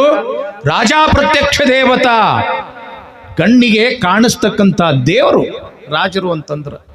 ಅವರ ಅಪ್ಪಣೆಯನ್ನ ಮೀರಿದ್ದೆ ಆದ್ರೆ ಕಷ್ಟ ನಷ್ಟ ಆಗೋದು ನಿನಗ. ಪ್ರಾಣನೇ ಹೋದ್ರೂ ಪರವಾಗಿಲ್ಲ, ಈ ಸಂಬಂಧವನ್ನು ನಾನು ಒಪ್ಕೊಳ್ಳೋದಿಲ್ಲ ಅಂತ ನಿರ್ಮಲ ಶೆಟ್ಟಿ ಹೇಳಿದ್ರು. ನಿರಾಶೆಯಿಂದ ಪ್ರಧಾನಮಂತ್ರಿಗಳು ಅರಮನೆಗೆ ಬಂದರು. ಮಹಾರಾಜ ಕುತೂಹಲದಿಂದ ಕುಂತಿದ್ದ. ಏನಾಯ್ತು ಪ್ರಧಾನಮಂತ್ರಿ, ಏನಾಯ್ತು ಹೋಗಿರ್ತಕ್ಕಂಥ ವಿಷಯ? ಅವರ ತಂದೆ ಒಪ್ಕೊಳ್ಳಿಲ್ಲ ಮಹಾರಾಜರೇ. ಯಾಕಂತ? ಅವರು ಲಿಂಗವಂತರಂತ, ನೀವು ಲಿಂಗ ಇಲ್ಲದವರಂತ, ಅದಕ್ಕೆ ಸಂಬಂಧವನ್ನ ಅವರು ಒಪ್ಕೊಂಡಿಲ್ಲ. ಹಾಗಾದ್ರೆ ಇನ್ನೊಮ್ಮೆ ಹೋಗು, ನನ್ನ ಆಜ್ಞೆಯನ್ನ ಪಡೆದುಕೊಂಡು ಹೋಗು, ನನ್ನ ಆಜ್ಞೆ ಏನು ಅಂಬೋದನ್ನ ಅವನಿಗೆ ತಿಳಿಸಲು ಹೇಳು. ಏನ್ರಿ ಮಹಾರಾಜರ, ಮಗಳನ್ನ ಕೊಟ್ಟ ಅಂತಂದ್ರೆ ಚಲೋ ಆತು. ಒಂದು ವೇಳೆ ಮಗಳನ್ನ ಕೊಡದೇ ಇದ್ದ ಪಕ್ಷದಲ್ಲಿ ಘೋರವಾಗಿರ್ತಕ್ಕಂಥ ಶಿಕ್ಷೆ ಎದುರಿಸಬೇಕಾದೀತು ಎಂಬತಕ್ಕಂಥ ಎಚ್ಚರಿಕೆಯನ್ನ, ಈ ಎಚ್ಚರಿಕೆಯ ಮಾತನ್ನ ಅವನಿಗೆ ಹೇಳಿ ಬರಲಿಕ್ಕೆ ಹೋಗು ಅಂದಾಗ ಪ್ರಧಾನಮಂತ್ರಿ ಮತ್ತೆ ಮನೆಗೆ ಬಂದರು. ನಿರ್ಮಲ ಶೆಟ್ಟಿಗೆ ಹೇಳಿದ್ರು, ಪ್ರಾಣ ಹೋದ್ರೂ ಪರವಾಗಿಲ್ಲ, ನಾವು ನನ್ನ ಮಗಳನ್ನು ಕೊಡೋದಿಲ್ಲ. ಇದನ್ನ ಒಳಗಡೆ ನಿಂತು ಕೇಳಿಸಿಕೊಳ್ತಾ ಇರತಕ್ಕಂಥ ಮಹಾದೇವಿ ಹೊರಗಡೆ ಬಂದಳು. ಅಲ್ಲಿ ಇರ್ತಕ್ಕಂಥ ಪ್ರಧಾನಮಂತ್ರಿಗಳಿಗೆ ಹೇಳ್ತಾಳೆ, ಮಹಾದೇವಿ, ಪ್ರಧಾನಮಂತ್ರಿಗಳೇ, ನಮ್ಮ ತಂದೆ ತಾಯಿ ನನ್ನನ್ನ ಮಹಾರಾಜರಿಗೆ ಕೊಡಲಿಕ್ಕೆ ಒಪ್ಪಲಿಲ್ಲಂದ್ರೇನಾತು, ನಾನು ಮಾಡ್ಕೊಳ್ಳಕ್ಕೆ ತಯಾರದೀನಿ. ಯಾಕ ಅಂತಂದ್ರ ನನ್ನಿಂದ ನನ್ನ ತಂದೆ ತಾಯಿಗೆ ಯಾವುದೇ ತೊಂದರೆ ಆಗಬಾರದು. ಆ ಕಾರಣಕ್ಕಾಗಿ ನಾನು ಮಹಾರಾಜರ ಜೊತೆಗೆ ಮದುವೆ ಮಾಡ್ಕೊಳ್ಳಕ್ಕೆ ಸಿದ್ಧಳಿದ್ದೇನೆ. ಬಹಳ ಖುಷಿ ಆಯ್ತು. ಯಾಕ? ಮಿಯಾ ಬೀಬಿ ರಾಜಿ ಹೋತು ಕ್ಯಾ ಕರೇಗ ಖಾಜಿ ಅಂತ ಒಂದು ಮಾತದ. ಮದುವೆ ಮಾಡ್ಕೊಳ್ಳೋರು ತಯಾರಾದ ಬಳಿಕ ಇನ್ನು ಪೂಜಾರಿದ ಏನು ಕೆಲಸ ಅದ? ಮಂತ್ರ ಹೇಳೋದಟ್ಟ, ಅಕ್ಷತೆ ಹಾಕೋದಟ್ಟ. ರಾಜರು ತಯಾರದಾರ, ಮಹಾದೇವಿನೂ ತಯಾರದಾಳ. ಇನ್ನು ಸುಲಭ ಆತು ಅಂತ ತಿಳ್ಕೊಂಡು ವಾಪಸ್ ಬರಬೇಕು ಅನ್ನೋದ್ರೊಳಗಾಗಿ ಮಹಾದೇವಿ ಅಂತಾಳ, ಪ್ರಧಾನಮಂತ್ರಿಗಳೇ, ನಂದು ಒಂದು ಮಾತದ. ಏನು ಮಹಾದೇವಿ? ಏನಿಲ್ಲ, ಮಹಾರಾಜರ ಜೊತೆಗೆ ನಾನು ಮದುವೆ ಮಾಡ್ಕೊಳ್ತೀನಿ, ಇಲ್ಲ ಅಂತಲ್ಲ. ಆದ್ರ ನಿಮ್ಮ ಮಹಾರಾಜರು ನನ್ನ 3 ಮಾತುಗಳನ್ನ ನಡೆಸಿಕೊಟ್ಟಾಗ ನಾ ಮದುವೆ ಮಾಡ್ಕೊಳ್ತೀನಿ. ಆಯ್ತು, ನಿನ್ನ ಈ ಸಂದೇಶ ನಾ ಮಹಾರಾಜರಿಗೆ ತಿಳಿಸ್ತೀನಿ ಅಂತ ತಿಳ್ಕೊಂಡು ಹೇಳಿದ್ದೆ ತಡ. ನಕ್ಕು ಅಂತ ಅರಮನೆಗೆ ಬಂದ. ಈತನ ನಗುಮುಖವನ್ನೇ ನೋಡಿ ರಾಜನಿಗೆ ಖುಷಿ ಆತು. ಹೇಳ್ದ ಪ್ರಧಾನಮಂತ್ರಿ, ಅವರ ತಂದೆ ತಾಯಿ ಒಪ್ಕೊಳ್ಳಿಲ್ಲಂದ್ರೂ ಕೂಡ ಮಹಾದೇವಿ ನಿಮ್ಮ ಜೊತೆಗೆ ಮದುವೆ ಮಾಡ್ಕೊಳ್ಳಕ ತಯಾರಾಗ್ಯಾಳ. ಹಿರಿ ಹಿಗ್ಗಿ ಬಿಟ್ಟ. ಯಾಕ? ಮಹಾದೇವಿ ಮಾಡ್ಕೊಳ್ಳಕ ತಯಾರಾಗ್ಯಾಳ. ಆದ್ರ ಮಹಾರಾಜರೇ, ಅವಳ ಷರತ್ತು ಏನಂತ? ಮದುವೆ ಮಾಡ್ಕೋಬೇಕಾಗಿತ್ತು ನೀವು ಅಂತಂದ್ರ ಅವಳ 3 ಮಾತುಗಳನ್ನ ನೀವು ನಡೆಸಿಕೊಡ್ಬೇಕಂತ. ಆವಾಗ ರಾಜರಂದ್ರು, ಯಾರು? ಕೌಶಿಕ ಮಹಾರಾಜರು. ಮಹಾದೇವಿ ನನ್ನ ಜೊತೆಗೆ ಮದುವೆ ಮಾಡಿಕೊಳ್ಳಕ್ಕೆ ತಯಾರ ಇದ್ದಿದ್ದೆ ಆದ್ರೆ 3 ಯಾಕ 100 ವಚನಗಳನ್ನು ಕೂಡ ನಾನು ನಡೆಸಿಕೊಡಕ್ಕೆ ತಯಾರದೀನಿ. ಯಾಕ? ಅವಳೇ ನನ್ನ ಹೆಂಡತಿ ಆಗ್ತಾಳ. ಆಯ್ತು ಅಂತ ತಿಳ್ಕೊಂಡು ಮಹಾರಾಜ ಏನು ಮಾಡ್ದ ಅಂತಂದ್ರ ಎಲ್ಲ ತನ್ನ ಆ ರಾಜ್ಯದ ಅಧಿಕಾರಿಗಳನ್ನ, ಬಳಗವನ್ನ ಕರೆದುಕೊಂಡು ಬಂಗಾರದ ಪಲ್ಲಕ್ಕಿಯನ್ನ ಬಂಗಾರದ ಪಲ್ಲಕ್ಕಿಯೊಂದಿಗೆ ಎಲ್ಲಿಗೆ ಬಂದ? ಸ್ವತಃ ಮಹಾರಾಜ ಅಂತಂದ್ರೆ ಮಹಾದೇವಿಯ ಮನೆಗೆ ಬಂದ. ಮಹಾದೇವಿ, ನೀ ನನ್ನ ಮದುವೆ ಮಾಡ್ಕೊಳ್ಳಕ್ಕೆ ತಯಾರಾಗಿದಿ ಅಂತ ನನಗೆ ಬಹಳ ಖುಷಿಯಾಗ್ಯದ. ಅದಕ್ಕ ನಡೆ, ಅರಮನೆಗೆ ನಡೆ. ಇಂದಿನಿಂದ ಈ ಒಂದು ಸಣ್ಣ ಮನೆಯಲ್ಲಿ ನೀನು ಇರತಕ್ಕದ್ದಲ್ಲ, ನನ್ನ ಅರಮನೆಯೊಳಗೆ ಇರಾಕತ್ತಿ. ನಡಿ, ನಿನಗ ಬಂಗಾರದ ಪಲ್ಲಕ್ಕಿಯನ್ನ ತಂದಿದ್ದೀನಿ, ಕರ್ಕೊಂಡು ಹೋಗಾಕ. ಮಹಾರಾಜರೇ, ಬರ್ತೀನಿ, ಇಲ್ಲ ಅಂತಲ್ಲ. ಪ್ರಧಾನಮಂತ್ರಿಗಳು ನಿಮ್ಗೆ ಹೇಳ್ಯಾರೇನು? ಓಹೋ, ಹೇಳಿದಾರ ನಿನ್ನ 3 ಮಾತುಗಳನ್ನ ನಡೆಸಿಕೊಡ್ಬೇಕು ಅಂತ. ಆ 3 ಮಾತುಗಳನ್ನ ನಡೆಸಿಕೊಡ್ತೀನಿ ಅಂತ ಈಗ ನೀವು ನನಗೆ ವಚನ ಕೊಡಬೇಕು ಅಂದಾಗ ನಾನು ಬರ್ತೀನಿ. ಆಯ್ತು ಮಹಾದೇವಿ, ಏನು ಕೇಳು ಆ ನಿನ್ನ 3 ವಚನಗಳು. ಮಹಾರಾಜರು ಬಹಳ ಲಕ್ಷ್ಯ ಕೊಟ್ಟು ಕೇಳ್ರಿ. ನನ್ನ ವಂದನೆಯ ವಚನ ಏನು ಅಂತಂದ್ರ, ನೀನು ಲಿಂಗವಂತ ಧರ್ಮವನ್ನ ಸ್ವೀಕಾರ ಮಾಡಬೇಕು. ಅಂದ್ರ ನೀನು ಲಿಂಗಧಾರಿಯಾಗಬೇಕು. ಇದು 1ನೆಯ ವಚನ. ಮಹಾದೇವಿಯ ರೂಪ ಎದೆಯಾಗ ನಾಟಿ ಬಿಟ್ಟಿತ್ತು. ಆಗ್ಲಿ ಅಂದ ಮಹಾರಾಜ. ಆತು, ನಾ ಲಿಂಗಧಾರಣವನ್ನ ಮಾಡ್ಕೊಳ್ತೀನಿ. ಲಿಂಗ ದೀಕ್ಷೆಯನ್ನು ಮಾಡಿಕೊಳ್ತೀನಿ. ಮಹಾದೇವಿ, ನಿನ್ನ ಎರಡನೆಯ ವಚನ ಏನು? ಮಹಾರಾಜರೇ, ನಾನು ಮಾಡ್ತಕ್ಕಂಥ ಗುರು ಲಿಂಗ ಜಂಗಮ ಸೇವೆಗೆ ಎಂದೂ ಕೂಡ ನೀವು ಅಡ್ಡು ಬರಬಾರ್ದು, ಆತಂಕ ತರಬಾರ್ದು. ಇದು ನನ್ನ ಎರಡನೆಯ ವಚನ. ಯಾರು ಬ್ಯಾಡಂತಾರ? ನೀನು ಬೇಕಾದಷ್ಟು ಲಿಂಗ ಪೂಜೆ ಮಾಡ್ಕೋ, ಗುರುಪಾದ ಸೇವೆ ಮಾಡು, ಜಂಗಮ ದಾಸೋಹ ಮಾಡು, ನನ್ನಿಂದ ಏನೂ ಅಭ್ಯಂತರ ಇಲ್ಲ, ಅದಕ್ಕೆ ನಾನು ತೊಂದರೆ ಕೊಡೋದಿಲ್ಲ. ಹಾಗಾದ್ರೆ ನಿನ್ನ ಮೂರನೆಯ ವಚನ ಯಾವುದು ಮಹಾದೇವಿ? ಮಹಾರಾಜರೇ, ನನ್ನ ಈ ಮೂರನೆಯ ವಚನ ಬಹಳ ಲಕ್ಷ್ಯ ಕೊಟ್ಟು ಕೇಳ್ರಿ. ಏನು ಅಂತಂದ್ರೆ, ಎಲ್ಲಿಯವರೆಗೆ ನಾನು ಒಪ್ಪಿಗೆ ಕೊಡುವುದಿಲ್ಲ ಅಲ್ಲಿವರೆಗೆ ನೀವು ನನ್ನ ಮೈ ಮುಟ್ಟಬಾರ್ದು. ಇದು ನನ್ನ ಮೂರನೆಯ ವಚನ. ಎಷ್ಟು ಧೈರ್ಯ ಇರಬೇಕು ಮಹಾದೇವಿಗೆ. ಹೊಡಿರಿ ಚಪ್ಪಾಳಿ. ಭಾವನೆಗಳನ್ನು ಒಳಗೆ ಹತ್ತಿಟ್ಕೊಂಡ್ಕೊಂಡಿರಬಾರ್ದು. ಸಂತೋಷ ಆತು ಅಂತಂದ್ರೆ ಚಪ್ಪಾಳೆ ಹೊಡಿಬೇಕು. ಮನಸ್ಸಿಗೆ ಬಹಳ ಆನಂದ ಆಗ್ತಕ್ಕಂಥ ಮಾತುಗಳು ಬಂದಾಗ ಚಪ್ಪಾಳೆ ಹೊಡಿಬೇಕು. ಅದರಿಂದ ನಿಮ್ಮ ಸಂತೋಷ ಮತ್ತೆ 2 ಪಟ್ಟು ಹೆಚ್ಚಾಗ್ತದೆ. ನಿಮ್ಮ ಸಂತೋಷ 2 ಪಟ್ಟು ಹೆಚ್ಚಾಗ್ತದೆ. ಶರೀರದೊಳಗೆ ಒಂದಿಷ್ಟು ಒಂದು ಆನಂದ ಉಂಟಾಗ್ತದೆ. ನನ್ನ ಮೂರನೆಯ ವಚನ ಯಾವುದು ಅಂತಂದ್ರೆ, ಎಲ್ಲಿಯವರೆಗೆ, ಈ ವಚನ ಯಾಕೆ ಇಟ್ಟಳು ಮಹಾದೇವಿ? ಸ್ವಲ್ಪ ವಿಚಾರ ಮಾಡ್ರಿ. ಮಹಾದೇವಿಯನ್ನ ನೋಡಿದ್ದು ಅದೇ ಮೊದಲನೇ ಸಲ ಅವಳನ್ನು ನೋಡಿ ಮದುವೆ ಮಾಡ್ಕೋಬೇಕು ಅಂತ ತಿಳ್ಕೊಂಡು ಅವ ಮನಸ್ಸಿನೊಳಗ ಇಚ್ಛೆ ಮಾಡ್ಯಾನ. ಅಂದ ಬಳಕ ಯಾತಕ್ಕೆ ಮರಳಾಗ್ಯಾನವ? ಸೌಂದರ್ಯಕ್ಕೆ ಮರಳಾಗ್ಯಾನ, ರೂಪಕ್ಕೆ ಮರಳಾಗ್ಯಾನ. ಅದಕ್ಕೆ ನನ್ನ ರೂಪಕ್ಕೆ ಮರಳಾಗಿರ್ತಕ್ಕಂಥ ನೀನು ಎಲ್ಲಿವರೆಗೆ ನಾನು ಅಪ್ಪಣೆ ಕೊಡುವುದಿಲ್ಲ ಅಲ್ಲಿವರೆಗೆ ನೀ ನನ್ನ ಮೈ ಮುಟ್ಟಬಾರದು. ಇದು ಮೂರನೆಯ ವಚನ ಆಗ್ಲಿ ಅಂತ ತಿಳ್ಕೊಂಡು ಮಹಾದೇವಿಯ ಈ 3 ಮಾತುಗಳಿಗೆ ಒಪ್ಕೊಂಡು ಏನು ಮಾಡ್ದ? ಬಂಗಾರದ ಪಲ್ಲಕ್ಕಿಯಲ್ಲಿ ಕೊಳ್ಳಿರಿಸಿ ಮಹಾದೇವಿಗೆ ಅರಮನೆಗೆ ಕರ್ಕೊಂಡು ಬಂದ. ಯಾರು? ರಾಜನಾಗಿರ್ತಕ್ಕಂಥ ಕೌಶಿಕ ಮಹಾರಾಜ. ದಿವಸ ಹೊತ್ತು, 2 ದಿವಸ ಹೊತ್ತು, 4 ದಿವಸ ಹೊತ್ತು. ಒಂದು ದಿವಸ ರಾತ್ರಿ ಕೌಶಿಕ ಮಹಾರಾಜ ವಿಚಾರ ಮಾಡಕತ್ತನ, ನಾನೆಂಥ ಮೂರ್ಖ. ಎಲ್ಲರೂ ನನ್ನ ಮಾತುಗಳನ್ನು ಕೇಳುವಾಗ, ಎಲ್ಲರೂ ನನ್ನ ಆಜ್ಞೆಯನ್ನ ಪರಿಪಾಲನೆ ಮಾಡುವಾಗ ನಾನು ಆ ಮಹಾದೇವಿಯ ಮಾತಿಗೆ ಮರುಳಾಗಿ ಆ ಮಹಾದೇವಿ ಹೇಳ್ದಂಗೆ ಕೇಳಾಕತ್ತೀನಿ. ನಾನು ರಾಜ, ನಾ ಹೇಳ್ದಂಗೆ ಮಹಾದೇವಿ ಕೇಳಬೇಕೇ ಹೊರತು ಮಹಾದೇವಿ ಹೇಳ್ದಂಗೆ ನಾನು ಕೇಳಬಾರ್ದು. ಏನು ಅವಳ ರೂಪ, ಏನು ಅವಳ ಲಾವಣ್ಯ, ನಾನೆಂಥ ಮೂರ್ಖ. ಪರಿಪಕ್ವವಾಗಿರ್ತಕ್ಕಂಥ ಹಣ್ಣು ಕಣ್ಣೆದುರಿಗೆ ಇದ್ರೆ, ಪರಿಪಕ್ವವಾಗಿರ್ತಕ್ಕಂಥ ಹಣ್ಣು ಕಣ್ಣೆದುರಾಗಿದ್ರ ನೋಡ್ಕೊಂತ ಕುಂತೀನಿ, ಆ ಹಣ್ಣನ್ನ ತಿಂದು ಅನುಭವಿಸ್ತಾ ಇಲ್ಲ. ನಾನೆಂಥ ಮೂರ್ಖ. ಬಿಡಬಾರ್ದು, ಮಹಾದೇವಿಯನ್ನ ಬಿಡಬಾರ್ದು ಅಂತ ತಿಳ್ಕೊಂಡು ಮನಸ್ಸಿನೊಳಗೆ ವಿಚಾರ ಮಾಡ್ಯಾನ ಕೌಶಿಕ ಮಹಾರಾಜ. ನಮ್ಮ ಗವಾಯಿಗಳು ಒಂದು ಹಾಡನ್ನ ಹೇಳ್ತಾರ, ನಂತರ ವಿಷಯ ಮುಂದುವರಿಸೋಣ.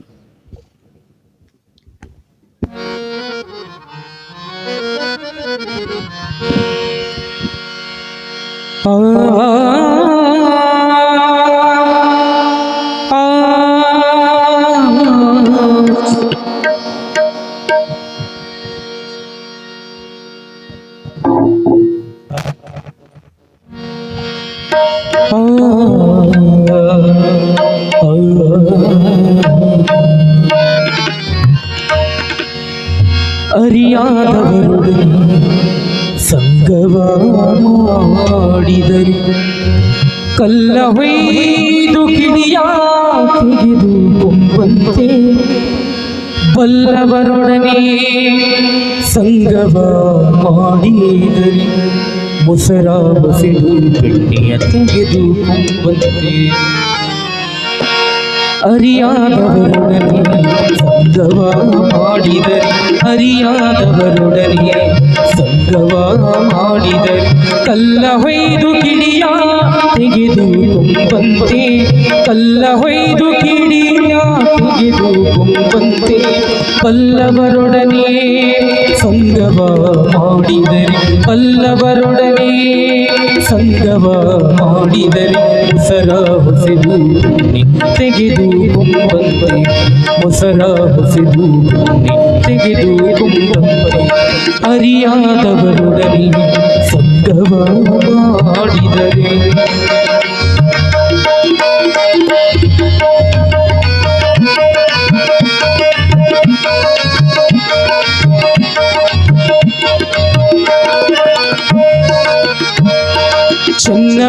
ಚನ್ನಮಲ್ಲಿಕಾರ್ಜುನಯ್ಯ ಚನ್ನಮಲ್ಲಿಕಾರ್ಜುನಯ್ಯ ಚನ್ನಮಲ್ಲಿಕಾರ್ಜುನಯ್ಯ